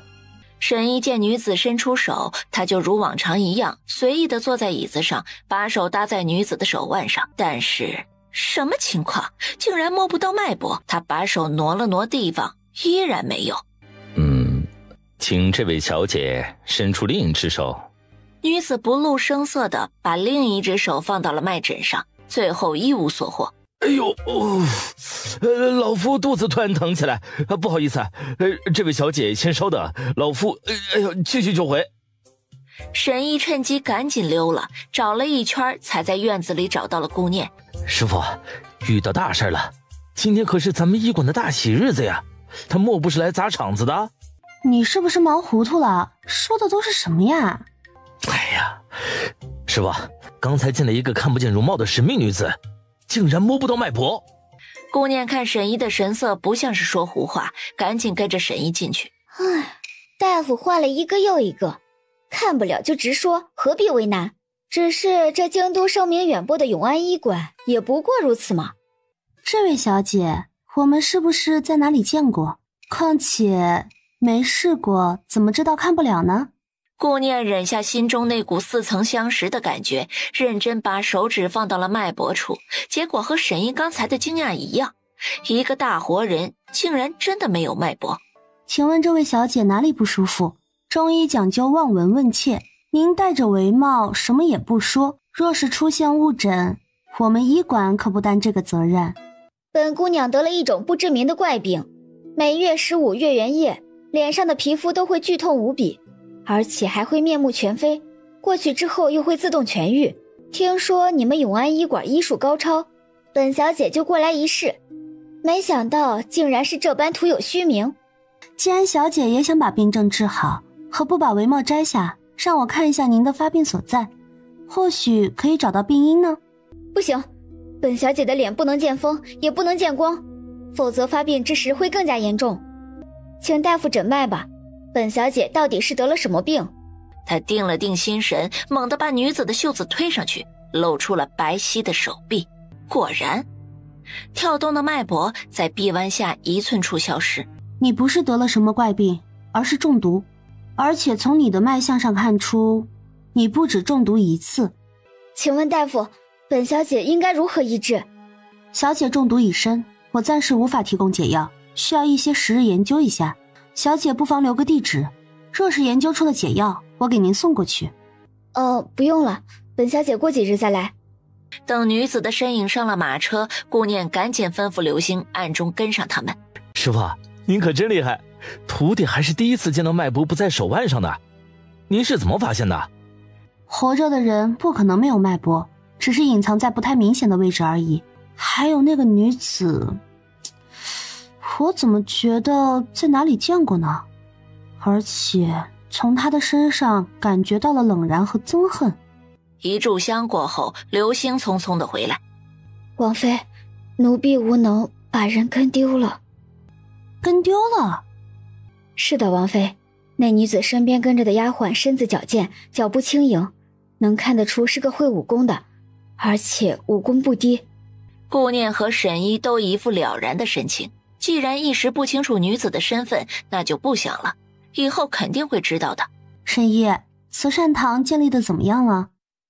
师傅，慈善堂马上就要建好了，您要不要去看看？不用了，有你盯着我放心。以后咱们医馆里那些看不起病的，还有没地方住的，都可以住到慈善堂内。哦，还有，把刘家捐赠银子建立慈善堂的举动宣传出去，让百姓们都知道。是，师傅。忙完回到府中的顾念全身疲惫，刚坐下想要喝杯茶，就见负责府中衣服的嬷嬷走了过来。王妃，王爷吩咐奴婢给您量体裁衣，这2日见您一直不得空闲，刚才听说您回府了，所以就匆忙过来了。您看。他一脸不情愿的刚扶着桌子站起身来，宁王就匆匆的走了进来。你不用每天都去医馆的，如今这么多徒弟，你也该歇歇了。不行，万一出现棘手的状况，赶过去是来不及的。好，依你，尺寸不用量了，比上一次量小1寸即可。好的，老奴这就去做。嬷嬷见宁王抱着王妃感情恩爱的样子，低着头，笑容比来时更大了。你怎么知道小1寸？我已经量过了呀，这样抱着你量的。你都瘦了，不行，不能让你再操劳了，你必须隔1天去1次医馆，否则什么？否则夜夜的惩罚你，让你每天起不来床。哎，快放我下来，这么多人看着呢。哎，我就不放，你老公我长这么帅，看我就行了，只当他们不存在。宁王说的冠冕堂皇，顾念扑哧一声笑得双肩颤抖，他这是在手机上学了多少啊？好了，快睡觉，休息一会儿，晚膳时叫你，我看着你睡。宁王说着一起躺在床上，真的就这么看着他，仿佛怎么都看不够一般。片刻之后，清风敲门禀报，这才轻手轻脚地走到外间开门。嘘，什么事儿？王爷，在太子府的暗线传来消息，那次在边关，真的是太子的人做的手脚，才导致我们这么多兄弟惨死。暗线的消息是怎么得到的？可靠吗？应该是可靠的。暗线是与白风喝酒时，见他喝醉了，才问出来的。你确定白风真喝醉了吗？他如此狡猾，要是故意把事情透露给我们呢？那这样一来，咱们的暗线可暴露了。给兰儿传递消息，把事情确认一下，再做下一步准备。是。清风领命，刚刚离开，就见小厮匆匆跑到宁王跟前。王爷，翰林院院士郑大人家的管家求见王妃。宁王在心里想了一下，郑大人，他是属于齐王的麾下。不见。是王爷。赶出去之前打听下来的目的。管家说他家老人得了重病，请求王妃前去看诊。知道了，下去吧。用过晚膳后，刚让下人把东西收拾了，就听到有人前来禀报，郑家的管家又来了，这次带了厚礼前来。把人赶出去，东西也扔出去。我宁王府不缺郑家那些东西。怎么了？宁王把事情说给顾念听。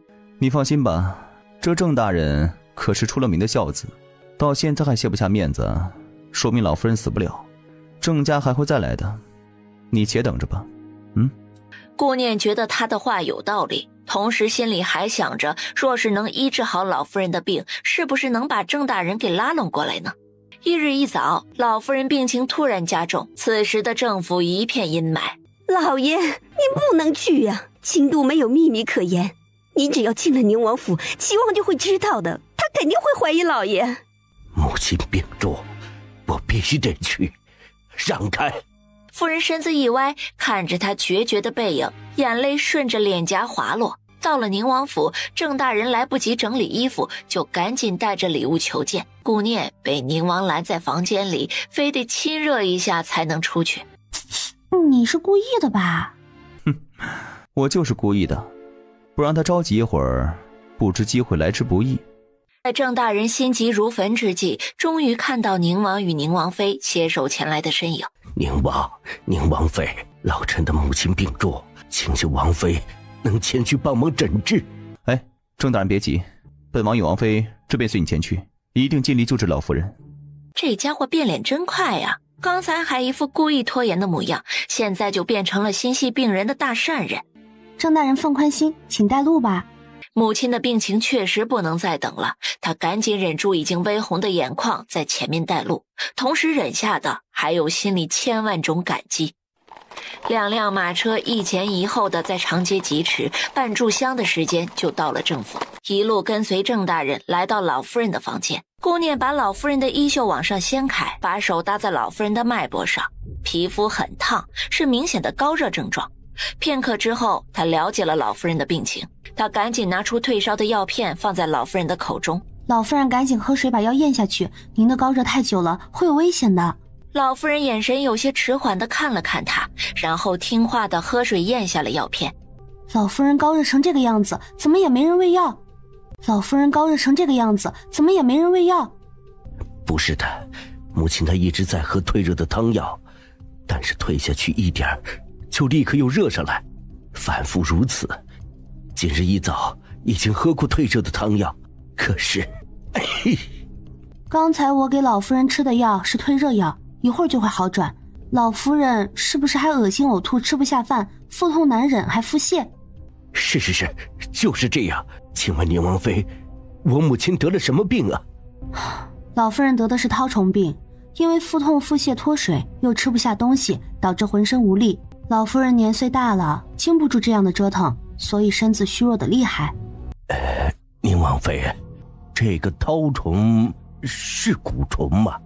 哦，不是的，绦虫是一种吸附在肠道壁上的寄生虫，大概是因为老夫人吃了没有煮熟的肉类导致的。绦虫病应该如何治疗？能彻底痊愈吗？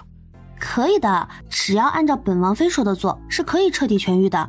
因为绦虫很容易繁殖，也有一定的传染性，大家一定要按照我说的做。传染两个字让在场的除了郑大人之外的所有人都暗暗地往后挪动了一下脚步。你们都出去吧，我要为老夫人治病。你们都出去吧，我要为老夫人治病。不管多久，你们都不要擅自进来，否则我可不敢保证老夫人的身体会怎么样。其他人都松了一口气，纷纷地走了出去。宁王站在门内守着。大约1个小时，顾念把东西都收拾干净。听见房门的响声，郑大人赶紧快走几步上前。宁王妃，我的母亲怎么样了？郑大人进来看看吧。郑大人见老夫人脸色好了很多，还微微对着他一笑。母亲没事，别担心。好，母亲没事就好。多谢宁王妃给我母亲看诊，老臣感激不尽。郑大人想要跪下的动作再次被宁王拖住，他抬头看了看宁王的神情，没有齐王的阴郁狠辣，更没有传说中的暴力狠毒，但是天生的贵气势不可挡，他一下子就慌了神。郑大人，这是老夫人的药，本王妃已经把用法和用量写在了纸上，一定要按时给老夫人服药。还有，老夫人以后穿过的亵裤全部都要烧掉，不要重复穿，公桶也要刷干净，还要把排泄物埋在土中，以防传染。郑大人恭敬地接过药，满口答应着顾念的交代，亲自把两人送上马车，看着人离开，心里却久久不能平静。他刚才不经意的一眼，仿佛在宁王的身上看到了帝王之相，这个想法惊得自己浑身一个哆嗦。刚回到宁王府，就接到兰儿传来的消息。王爷，兰儿说那日白风是喝了酒，白风的状态是半醉半醒的样子。兰儿本想套话，为了保险起见，没有做出任何动作，所以那日兰儿也不确定白风到底是不是真醉。还有，兰儿发现白风每个月的月末都会在天香楼暗中与齐王见面，大概是汇报情况。齐王真能耐呀，竟在太子眼皮子底下和白风见面。白风是天香楼的常客，自然不会引起太子怀疑。齐王也经常以听曲为由前去，这样想来，他们前去天香楼的日子确实相撞。明日就是月末了吧？把这个消息传给太子，让他自己寻找答案去吧。白风不用本王动手，他也活不了多久了。是，属下这就去安排。房间里，嬷嬷把几套衣服放到桌子上，等待着王妃的吩咐。这怎么都是些骑马装？样式还挺好看的。是的，王妃，这些都是王爷吩咐的，你试一下，不合适的地方奴婢再改。玲珑帮助顾念更衣试了一套，穿上后娇俏中带着英气，着实好看。哟，衣裳送来了，可还喜欢？喜欢，怎的都是骑马装？你要带我去骑马？是为下个月秋猎准备的，王公贵族都得去，我们更是。不知这次父皇会带谁前去？顾念倒是有些不情愿去，宫里每次有什么娱乐，10之8九都不会太平静。在你眼中，我是淑女型还是凶悍型？他一时没有找到答案，在他的心中，这2种都不是他属于的类型。正愣间，就看到顾念威胁的眼神。当然是淑女型。顾念听出了他的违心，瞬间一个威胁的眼刀子扫了过来。那是凶悍型。顾念再次把威胁的眼刀子扫过来，比刚才的回答更加不满了。不可能的，念念不是淑女型，更不是凶悍型，在我心里犹如山上白狐一般，可爱中带着睿智，睿智中带着一丝狡黠，独一无二，无人能比。宁王暗自松了一口气，这个答案应该是满意的吧。第2天，太子府中的幕僚见到回来的太子心情不错，就上前行礼。殿下，属下听说一个消息，不知道当讲不当讲啊？你何时变得吞吞吐吐的了？有话就说，孤绝不迁怒于你。属下听说，白谋士每年月末必去天香楼。这件事孤早就知道，白谋士这个邪好，还是不要打扰他的好。不是，殿下，属下是想说，这个日子正是林王殿下必去天香楼的日子。有人见到2人在一个房间很是神秘的谈话。太子眉峰一凛，竟然有这等事情。李雷，做好安排，不要打草惊蛇。是，属下这就去安排。厉雷刚刚退下去安排事宜，正好宫里的人匆匆来禀报事情。太子殿下，凤仪宫出事儿了。出了什么事儿？殿下，皇后娘娘中毒了。中毒？不等公公乘坐的马车，太子骑着马心急如焚地往宫里赶。这样的小心思在外人眼中倒是成全了他孝顺的美名。太子赶到宫里的时候，凤仪宫的内室里下人跪了一地，几个太医也在皇后身边为她诊治。父皇，母后怎么样了？还在等太医的诊脉结果。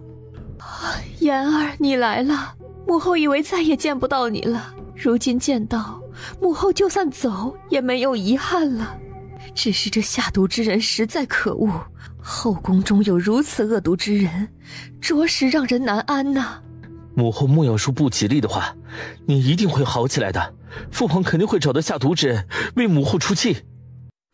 皇上，老臣诊脉发现皇后娘娘中了千机草的毒，此毒无色无味，很难被人发现，喝上一点儿就能让人口吐鲜血，身体脱力。若是服用的多了，就会丧命。幸好皇后娘娘服用不多，否则后果不堪设想。但是老臣无能，暂时没有解药，需等些时日。但是时间久了，这皇后娘娘又……可以侦查，务必查出真相。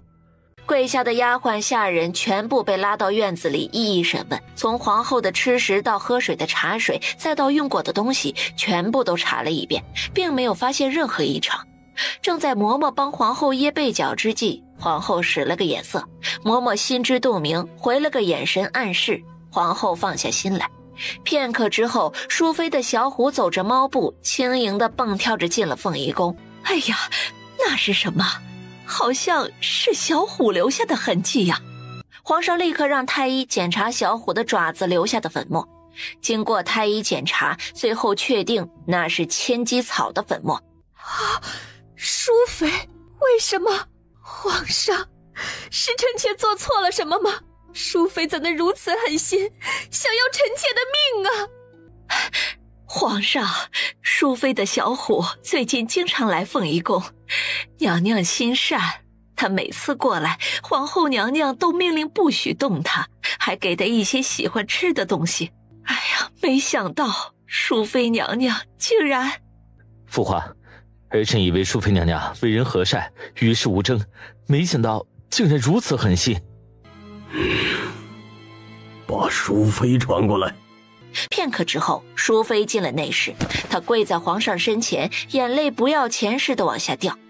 皇上，臣妾一直以来都是在后宫安安分分，身边只有小虎陪伴，不曾有过非分之想，何来的理由下毒？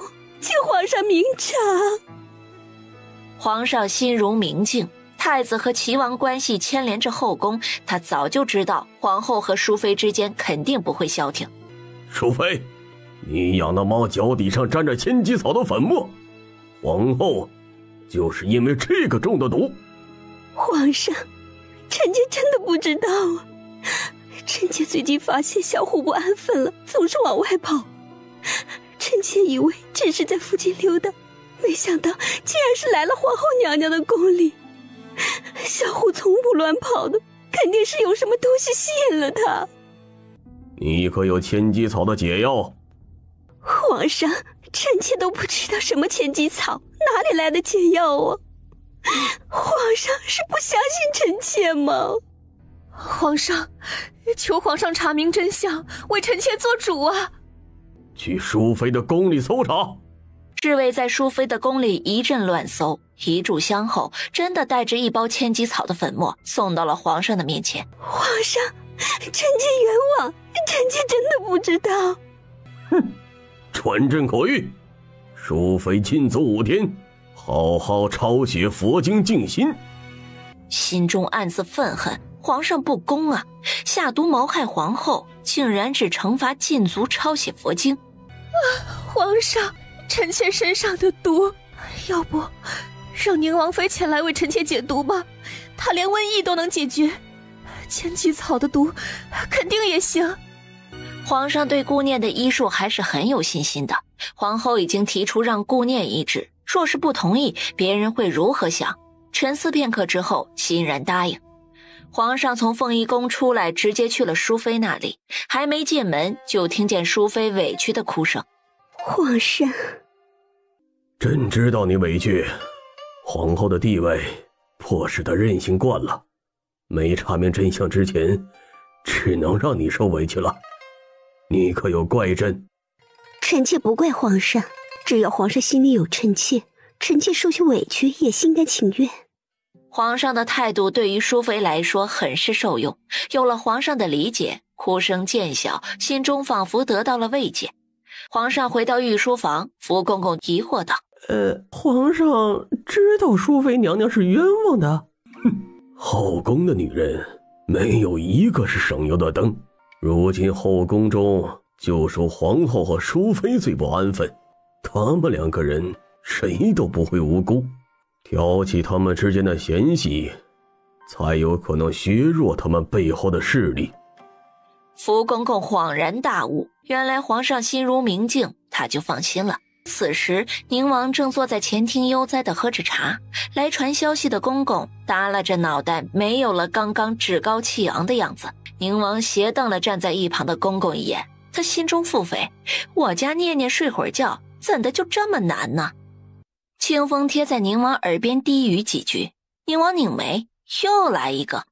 宁王点头示意清风把人带进来，这次来的公公正是凤仪宫的管事大太监连公公。哼，你这个没眼力见儿的东西，怎的惹宁王殿下生气了？看我回去怎么收拾你！宁王殿下，不知这东西怎么得罪您的，老奴回去啊，一定好好教训他。但是皇后娘娘中毒了，请宁王妃前去诊脉，这时间不等人呢。哦，皇后中毒了，你怎么不早说？年轻小公公进门趾高气昂，刚给宁王请完安，就被宁王以大不敬吓着王妃为由把嘴给堵住了。他看出来了，宁王就是故意的。宁王不紧不慢地起身回房，看到姑娘已经起来，这才过去告知宫里的情况。别怕，我陪你一起去。不用，我自己去就行。皇上都知道我是去给皇后看诊，他不敢把我怎么样的。宁王真跟着去了，才会让皇后有理由说些什么。两人在房间里故意又拖延了一下时间，这才跟着公公进宫。顾念进去之后，看到病床上的皇后，脸色确实是不好，请安后上前诊脉。皇后瞪他一眼，无力说话。母后中毒了。废话。回母后的话，儿媳把脉的结果只知道是中毒了，但是儿媳不知道是中了什么毒，叫不上来名字。太医说是中了千机草的毒，但是太医没有解药。太医说是中了千机草的毒，但是太医没有解药。唉，儿媳也没有解药，只能按照母后的脉象研究解药，得等些时日。放肆！你都能研究出瘟疫的解药，一个千机草的毒还需研究几日？本宫觉得你是故意的。母后这是说的什么话？儿媳是大夫，又不是神仙，哪能说解毒就解毒的？再说了，这么多太医，不是也没有办法吗？你放肆！给本宫狠狠地掌嘴！嬷嬷走到近前，挥出有力的胳膊。皇上驾到！母后，你是中毒又不是中邪，怎么说变脸就变脸呢？吓着儿媳了。你胡说什么？看见那道明黄色的身影进屋，皇后眼神一转，露出了委屈的目光。皇上，您看宁王妃大声哭嚎什么意思？知道的是臣妾中毒了，不知道的还以为臣妾怎么了呢？父皇，千机草的毒如此厉害，竟然让母后神志开始混乱了。您千万不要靠近，以防母后做出不合常理的举动。皇后怒目圆睁，紧紧咬着后槽牙。顾念眼疾手快的三步并作两步，啪啪两巴掌打在了皇后的脸上。不等别人做出反应，顾念拿过嬷嬷手中给皇后擦汗的帕子，塞到了皇后的口中。父皇，刚才母后想要咬舌伤害自己，亏得儿媳发现的早，否则母后就危险了。被堵住嘴的皇后中毒加上急火攻心，身体更加的虚弱。皇上，娘娘她没有神志不清啊，她没有要伤害谁，更没想伤害自己，求皇上相信娘娘。皇上瞥了一眼皇后，面上表情却纹丝不动。母后今日的神志确实反常，一会儿强势威严，变得烦的要惩罚儿媳，一会儿又委屈哭泣，诅咒自己死，刚才竟然还想要自残，最重要的是竟然不着急解毒，这不是神志不清是什么？床上躺着的皇后着急地渗出了一头的汗，身边的嬷嬷连连磕头为皇后澄清。确实像神志不清，千机草的毒如此厉害，宁王妃可有解毒之法？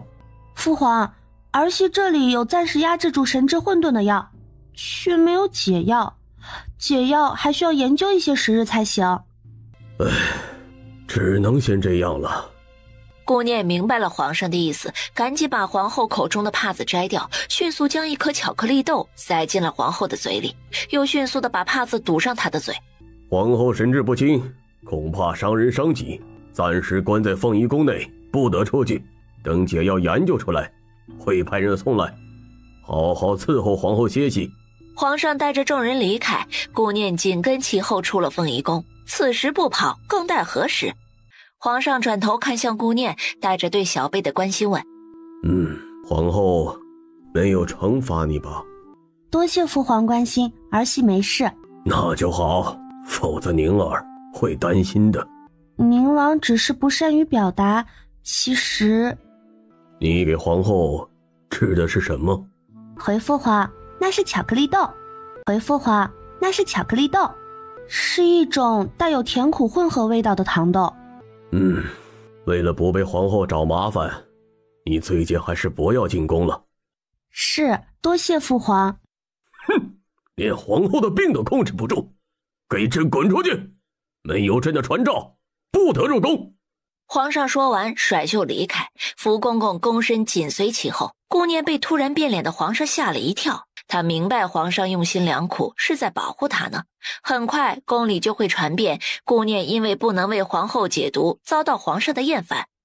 主子，正如您所说，白风被太子挑断脚筋带回府中，中途却出现了一个戴着围帽的女子，帮太子捉住了白风。可惜女子看不清容貌，不知是何人。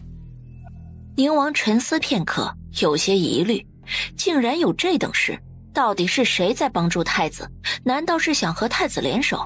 宁王在书房里想了一会儿事情，才回房。白风被太子捉回去了。既然白风活不成了，为何不把我们之前拿到的太子的秘密交上去？这样不就能把太子拉下来了吗？既然白风活不成了，为何不把我们之前拿到的太子的秘密交上去？这样不就能把太子拉下来了吗？你想的太过简单了，如今还不是时候。就算把东西公布出来，皇后和背后势力也会想尽办法把太子救出来，最后事情只会变成重重拿起，轻轻的放下。只要有皇后和她背后娘家的势力在，就不能轻易动太子，就如同不能轻易动皇后一样。白风不仅掌握太子秘密，同时掌握齐王的秘密，他们两个人谁都不会让白风活着。两个人间的关系进一步焦灼，咱们只当看戏吧。要想除去他们，只能一点一点瓦解他们的势力，以后慢慢谋划。心急吃不了热豆腐的道理，顾念还是懂的，只得把太子把柄的事情再次压下。对了，还有一件很重要的事情没办。什么事情啊？宁王猛地一拉被子，把两人盖在了被子下面。不一会儿，嬉笑声开始变化，变成了不可言说的声音，羞得月亮都悄悄地躲进了云层。朝堂上已经为了他的事情让皇上头疼不已。皇上，宁王妃虽说是为了给皇后娘娘解毒，但她怎能对皇后娘娘动手，如此羞辱皇家颜面？朕当时在场，皇后神志不清，想要咬舌自残，宁王妃才出手相救的。她也是出于一番好意，袁丞相不要误会了宁王妃才好。皇后娘娘一向凤体康健，怎么可能突然咬舌自残？分明是宁王妃为了羞辱娘娘，故意污蔑，请皇上惩罚宁王妃大不敬。请皇上惩罚宁王妃大不敬。若是救人也能让误会成大不敬，以后谁还敢出手救人呢？以后谁叫个疑难杂症、疾病缠身的，我家念念只能袖手旁观了，否则又会被说成借机报复，岂不是得不偿失吗？听说母后的身子已经大好了，千机草的毒是如何解的？听说母后的身子已经大好了，千机草的毒是如何解的？并未解毒，皇后娘娘凤体无恙，是皇上龙气所照，才能安然无恙。如今身体依然虚弱。袁大人对皇后的事好像了如指掌，你也没经常进入后宫吧？后宫里的人都不一定有袁大人这般消息灵通啊。皇上，老臣一直忠心耿耿，可不能听信谗言的。老臣只是为了皇后娘娘委屈，无缘无故中了毒，还要受得小辈的羞辱。袁大人这话就不好听了，什么叫无缘无故啊？本王的母妃还无缘无故被人冤枉呢。千机草这种毒并不多见，虽然宫里也有，但是很少用到。父皇，宫里的千机草都有记录，知道有毒，一般人是不敢私自用的。儿臣愿意查明原因。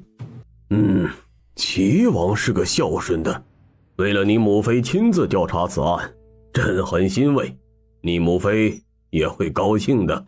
宁王暗中勾了勾嘴角，他就知道在和父皇没有提前商量的前提下，他也能接得住。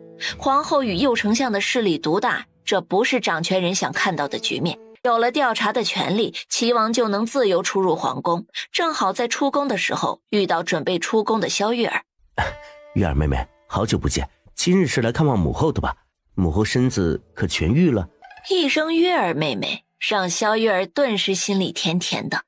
齐王殿下，月儿是看过义母了，她身子还没好全，月儿正准备出宫回去了。月儿妹妹这样称呼，莫的是关系生分了。是，齐王哥哥。这样才对。正赶上用午膳，不如月儿妹妹赏脸，一起用膳吧。沉浸在喜悦中的萧月儿没有听出他的异样，直接点头答应。两人一前一后进了酒楼。齐王哥哥，玉儿不会饮酒，只是一点果酒，没甚关系，有齐王哥哥在身边，不用担心。同时提起八角凉亭的事情，齐王脸上露出了遗憾的神色，不知是羞涩还是喝酒的缘故，萧玉儿的脸颊更是红润。玉儿妹妹，母后如今身体有恙，肯定有很多事情不能亲力亲为，本王很想帮母后做事，得到母后的赞赏和信赖。妹妹知道的，本王势单力薄，很想依靠母后，得以后平安。齐王哥哥别担心，义母她很好，千机草的毒已经解了，只是有些身体虚弱而已。已经解毒？太好了，母后的身体痊愈，本王就放心了。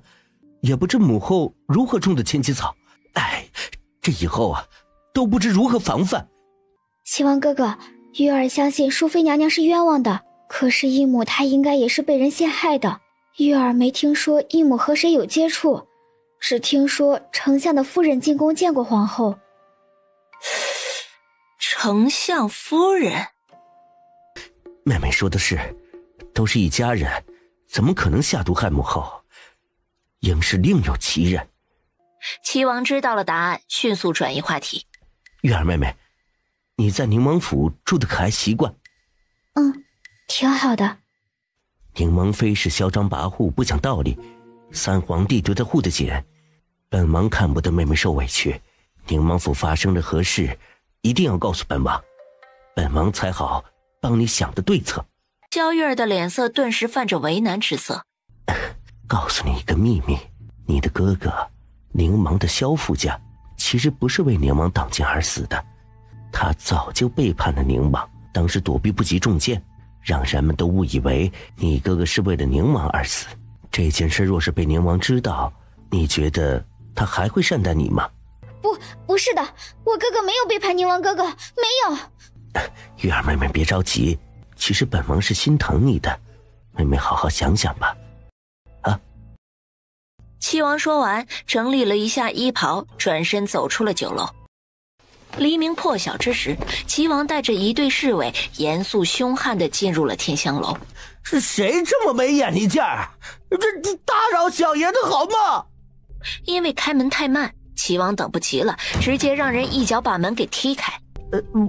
王爷，房间里只有我们2个人，没有刺客，王爷还是去其他地方找找吧。本王没找错地方，就是袁世子这里。不过袁世子倒是好胆量啊，竟然利用千机草害人，害了皇后娘娘不说，竟然死不悔改，继续害人。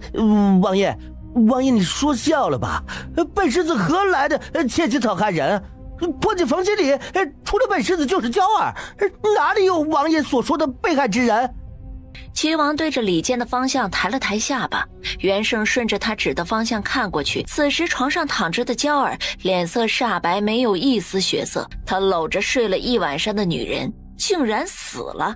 怎么回事？睡觉前明明还好好的。袁世子毒害皇后娘娘，并杀害继子娇儿，给本王抓起来。齐王，本世子怀疑你公报私仇，事情分明不是看到的这样，本世子要禀明皇上，查明真相，还本世子清白。清白？好，本王就让你看看真相。李太医，你去检查一下房间里的女子是因何而死，否则袁世子不甘心呢。用银针检查了女子嘴角的血迹，最后得出的结论确实是中了千机草的毒而死。王爷，经过老臣的一番检查，那女子确实中了千机草的毒。不可能，不可能！检查一下女子死的时辰，千万不要冤枉了袁世子。王爷，从死者的身体温度和僵硬程度上来判断，女子是在寅时丧命，因是中毒而死。女子眼底发青，口中和鼻腔中都有血迹存在。袁世子，女子中的是千机草的毒，已经证实。死的时辰是寅时，正好这个时辰是与袁世子单独在房间里的时候。所有的证据都在，若是还想狡辩，就到大牢中狡辩吧。带走。齐王对这个结果很是满意，他终于能为母妃洗清冤屈了。虽然给自己传递消息的不知是敌还是友，也不耽误此时愉悦的心情。皇后听到下人的禀报，一阵诧异。袁丞相一般不会亲自来找他，今日肯定是遇到了急事，赶紧让人把哥哥带进来。哥哥，你怎的今日过来了？可有急事？哥哥，你怎的今日过来了？可有急事？圣儿，他被抓进了大理寺，请皇后娘娘救救他。袁丞相把打听到的事情都告诉了皇后。看来齐王已经查到是我们做的，他在替淑妃报仇呢。这可怎么办？圣儿他还能出来吗？若是让你失去一些权利，换圣儿出来，哥哥可愿意？愿意，只要能救出圣儿，换什么都可以。本宫去试试，求皇上救人。不过皇上很少听从后宫的建议，若想让皇上同意，一定要给他想要的东西。娘娘到底想说什么？皇上是想……对，就是哥哥想的那样。你手中的那枚虎符才是皇上最忌惮的。袁丞相手中的虎符虽只有调兵之权，却可以以清君侧的名义反对皇帝，着实成为萦绕在皇上心头的苍蝇。两人看清局势，商量好对策，袁丞相才出宫。御书房中，袁丞相被宣进御书房，2日的时间已经看上去消瘦了很多。皇上，老臣那个儿子虽然不争气，可给他几个胆子也不敢毒害人的，全此是被冤枉的，请皇上感恩，饶他一命吧。皇后也曾向朕来说袁胜是冤枉的，今日朕也说同样的话。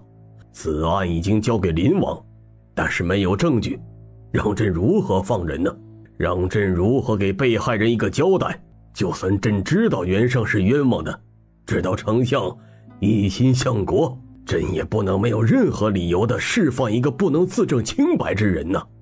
皇上，老臣年事已高，儿子又出事，实在有心无力，如此重要的权利还是交给有能力的人吧，求皇上恩准。袁丞相何须如此啊？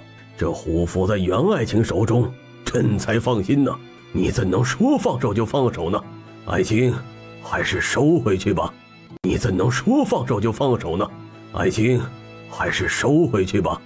皇上，老臣也是有私心的，想要将虎符交给有能力之人，为老臣的儿子找出证明清白的证据，还我儿一个公道。求皇上看在老臣为儿子着想的心情，答应老臣的请求吧。袁丞相为了儿子的心情，着实让朕动容。既然爱卿如此说，那朕就帮爱卿这个忙，让有能力之人着手调查此事，一定还袁世子一个清白。老臣多谢皇上成全。爱卿请起，你也是一心为了孩子着想，朕理解。皇上得到自己想要的，还安慰了一番袁丞相。待对方离开，皇上终于心情轻松地拿起虎符，低声吩咐福公公把消息传给宁王。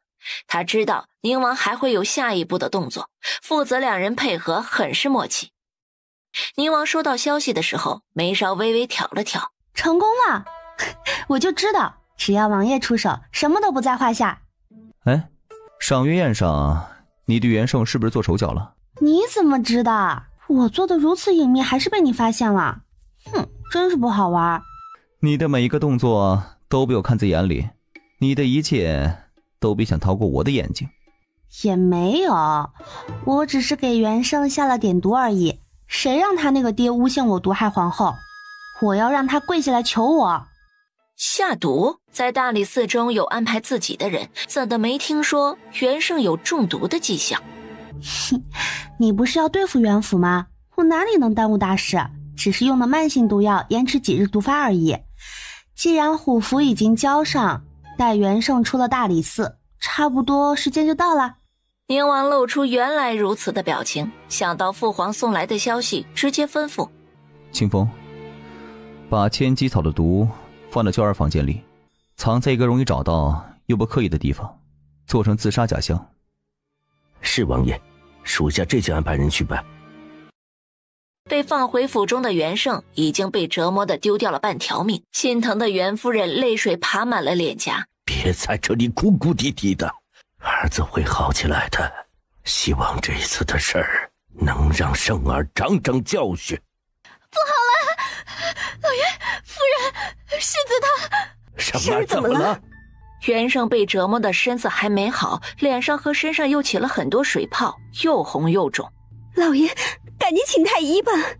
袁丞相心知不妙，不等夫人说完，就派人去请李太医过府。丞相大人，世子的伤老夫能医治，但是身上起的这些水泡，老臣实在无能为力呀。您还是另请高明吧。李太医已经是太医院的院首，他都医治不好，还能找谁呀？难道要去永安医馆？沈医笑呵呵的接待，并没有任何为难之处，跟着袁丞相来到世子的房间，查看一番，看出了水泡的端倪。丞相大人，您还是去求一下宁王妃吧。世子的病，老夫真的无法医治。宁王妃医术高明，想必也只有她能救治你家公子了。袁丞相为难的只说了一个字，沈医摇头叹息的抬脚离开。京都有些盛名的大夫都无法医治，那就只剩下宁王妃了。袁丞相最后没办法，只得硬着头皮去宁王府求医。顾念不急不缓地前往前厅，刚到门口，就见袁丞相着急的坐立难安的样子。宁王妃，老臣前来求医，求王妃救救犬子。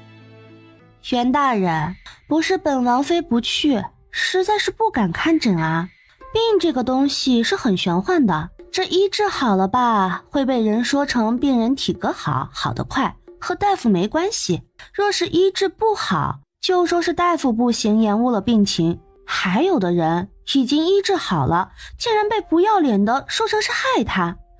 哎呀，本王妃心惊胆战，不敢随便看诊，大人还是请回吧。袁丞相知道顾念说这么多都是在说他呢，他就知道宁王妃不会好请，再说了，本王妃也不是谁都医治的，那要看对方是谁。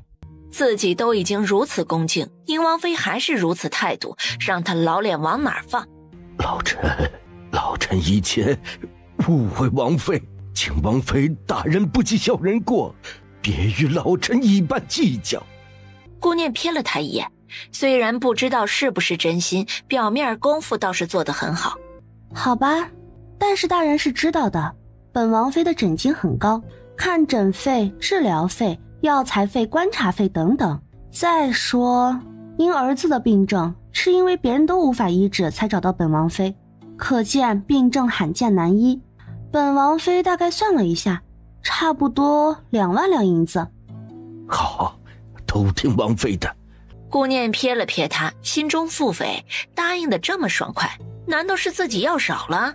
本王妃还要大人找李太医做个见证，给世子看诊，若是被人污蔑，本王妃担心砸了自己的招牌。好，都听王妃的。顾念戴上口罩，防护很好的进入了袁胜的房间。袁胜此时躺在床上，确实已经丢掉了大半条命。他装模作样的诊脉之后，告知丞相和夫人：大人、夫人，世子的病本王妃可以医治，但是他的病会留下病根，终身难愈。什么病根？严重吗？不严重，身体与正常人一样，就是以后都不能人道了。夫人听后倒抽一口凉气，晕死过去。丞相的身子也随之晃了晃，才站稳。大人可要继续医治？要医治，求您医治好我儿子。让袁胜以后不能人道是顾念临时的主意，少他一个大祸害是多少女子的福音呢？袁胜的贴身小厮伺候他涂抹上药膏，身上的水泡立竿见影的好了很多。这是丞相大人近日来得到最好的消息。袁大人，本王妃不计前嫌为世子看诊，您应该记着一句话，本王妃是一个大夫，而且号称神医，谁家都不一定没有个病症，以后对本王妃说话还是要客气些的好。谁家都不一定没有个病症，以后对本王妃说话还是要客气些的好，否则以后我可就没有这么好说话了。是，宁王妃说的是。顾念看着他恭恭敬敬的态度，终于心里舒坦了。刚回到府中就被宁王抱了个满怀。你不舒服还出去啊？让袁丞相等着就是了，袁胜一时半会儿死不了。是啊，我今日就不该出门的，哪儿都不顺利。玲珑不等宁王询问，便把路上的事情全都告知，这才知道有人家丢了女儿的事情。这件事闹的已经大家都知道了，我也听说了，而且京都已经出现3户人家女儿丢失了，都是年轻貌美刚刚及笄的女子。事情被京兆府压下，朝堂上根本无人提及。今日早朝讨论最多的就是秋猎，早就已经定下了时间，就在明日。丢失女儿的事情被京兆府压制，就放任他们不管吗？这京兆府尹也太大胆了吧！这事肯定不能不管啊，如此下去世道会乱的。我已经让人暗中调查，应该会有后续消息的。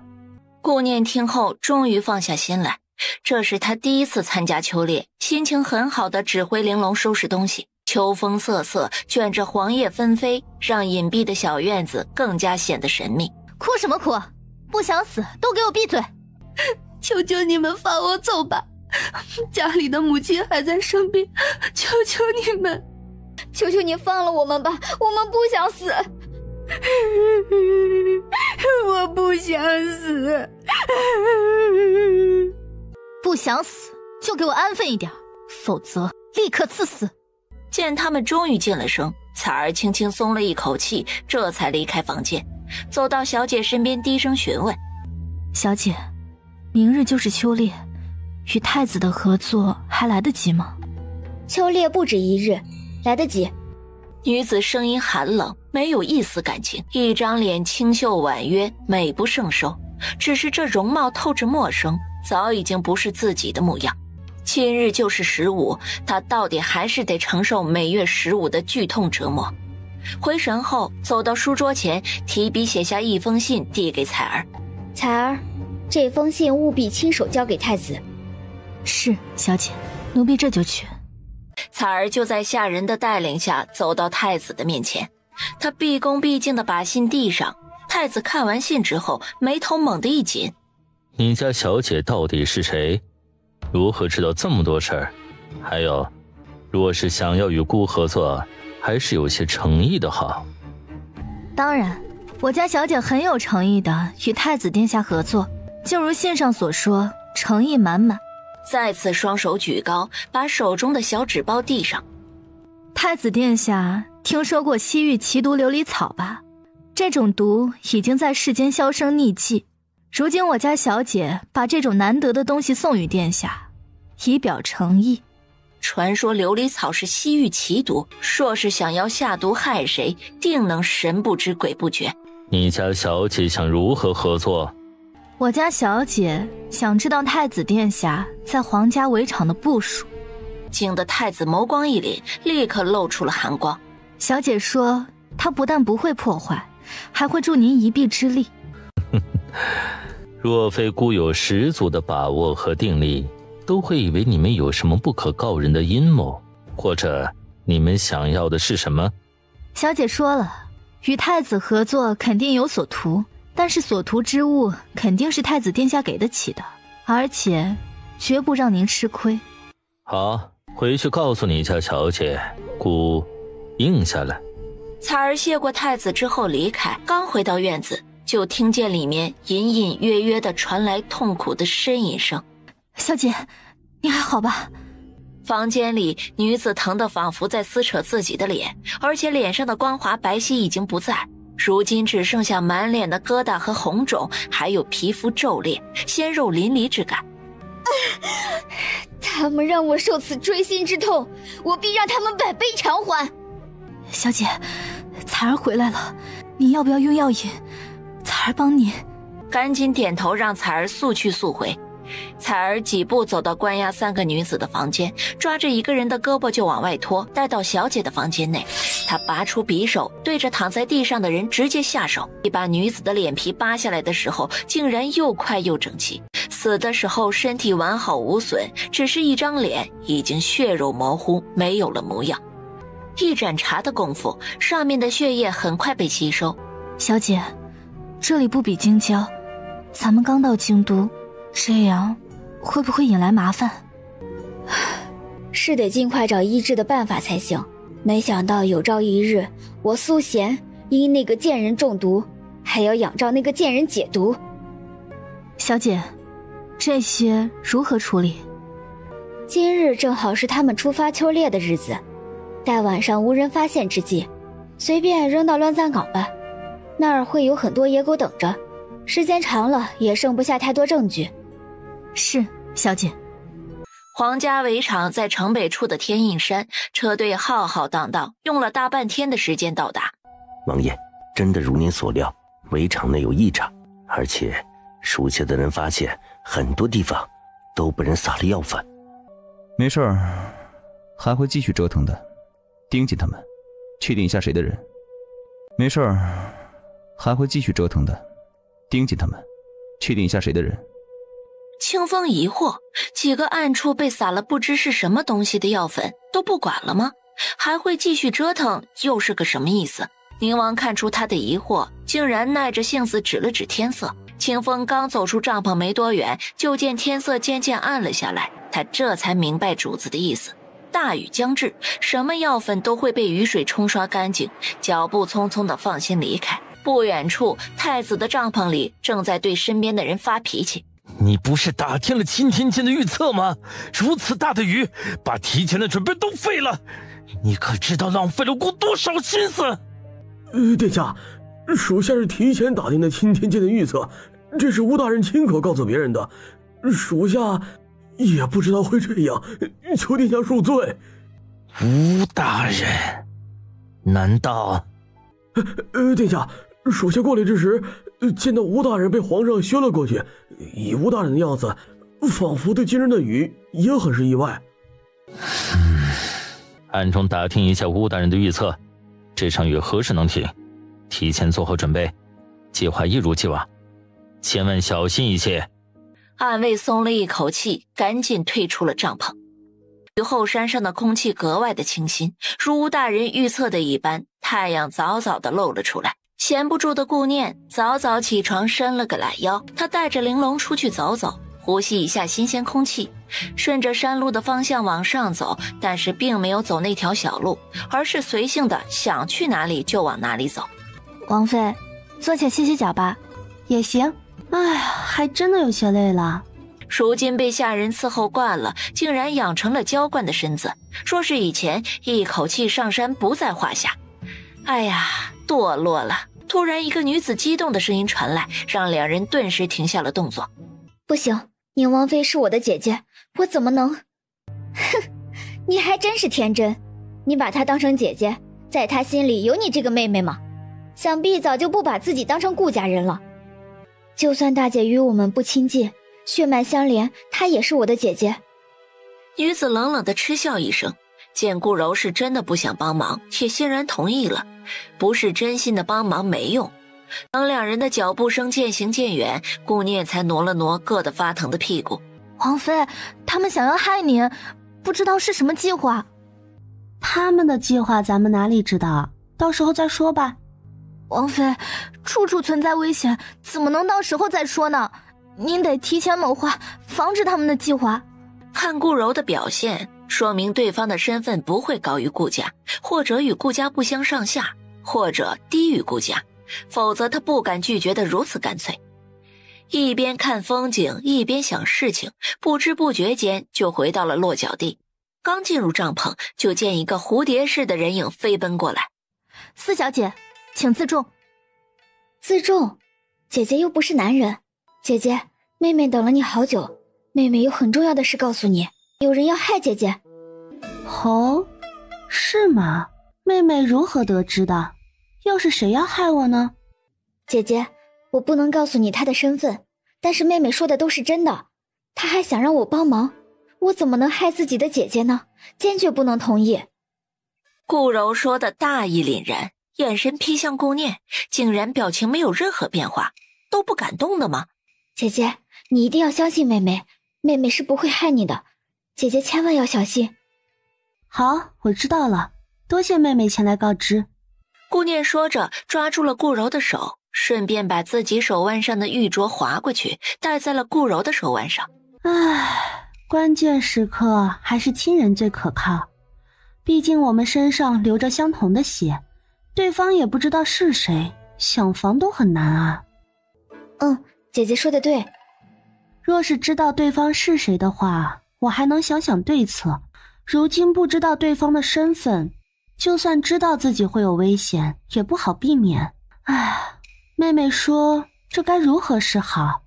嗨，这还不简单，对方不就是萧月儿吗？刚说出对方的名字，顾柔的声音就戛然而止。她都说了些什么？没有，我什么都没说。然后脚步匆匆地离开。王妃，这个萧月儿怎的如此不安分？住在宁王府，吃王府的，用王府的，还一心想要害人。王妃得好好教训一下他。这个萧月儿怎的如此不安分？住在宁王府，吃王府的，用王府的，还一心想要害人。王妃得好好教训一下他。突然，顾念眸光一闪，露出了危险的光。若是有人想要利用他伤害宁王的话，此时宁王疾步进来，见顾念安心才放心。哎呀，以后出去啊，要带上流星。这里不比府中，处处需要小心谨慎。你是不是查到了些什么？是不是有人暗中做手脚？他收到暗卫的消息，被雨水冲刷后的地方再次被撒满了药粉。识太子的人在猎场各处撒了不知名的药粉。王爷，派出去的暗卫找到了丢失的3个女子。在哪里？黑王妃在乱葬岗。两人心中一惊，竟然都死了。怎么样，查到了吗？有什么异常地方？3个女子都是面目全非，不知是人为还是被野狗啃食，整张脸仿佛是撕下来的感觉，身体没有任何异样，也没有被糟蹋的痕迹，只是没有查到尸体的来处。让他们继续盯着，狐狸尾巴总会露出来的。属下躬身退出，按照主子的吩咐行事。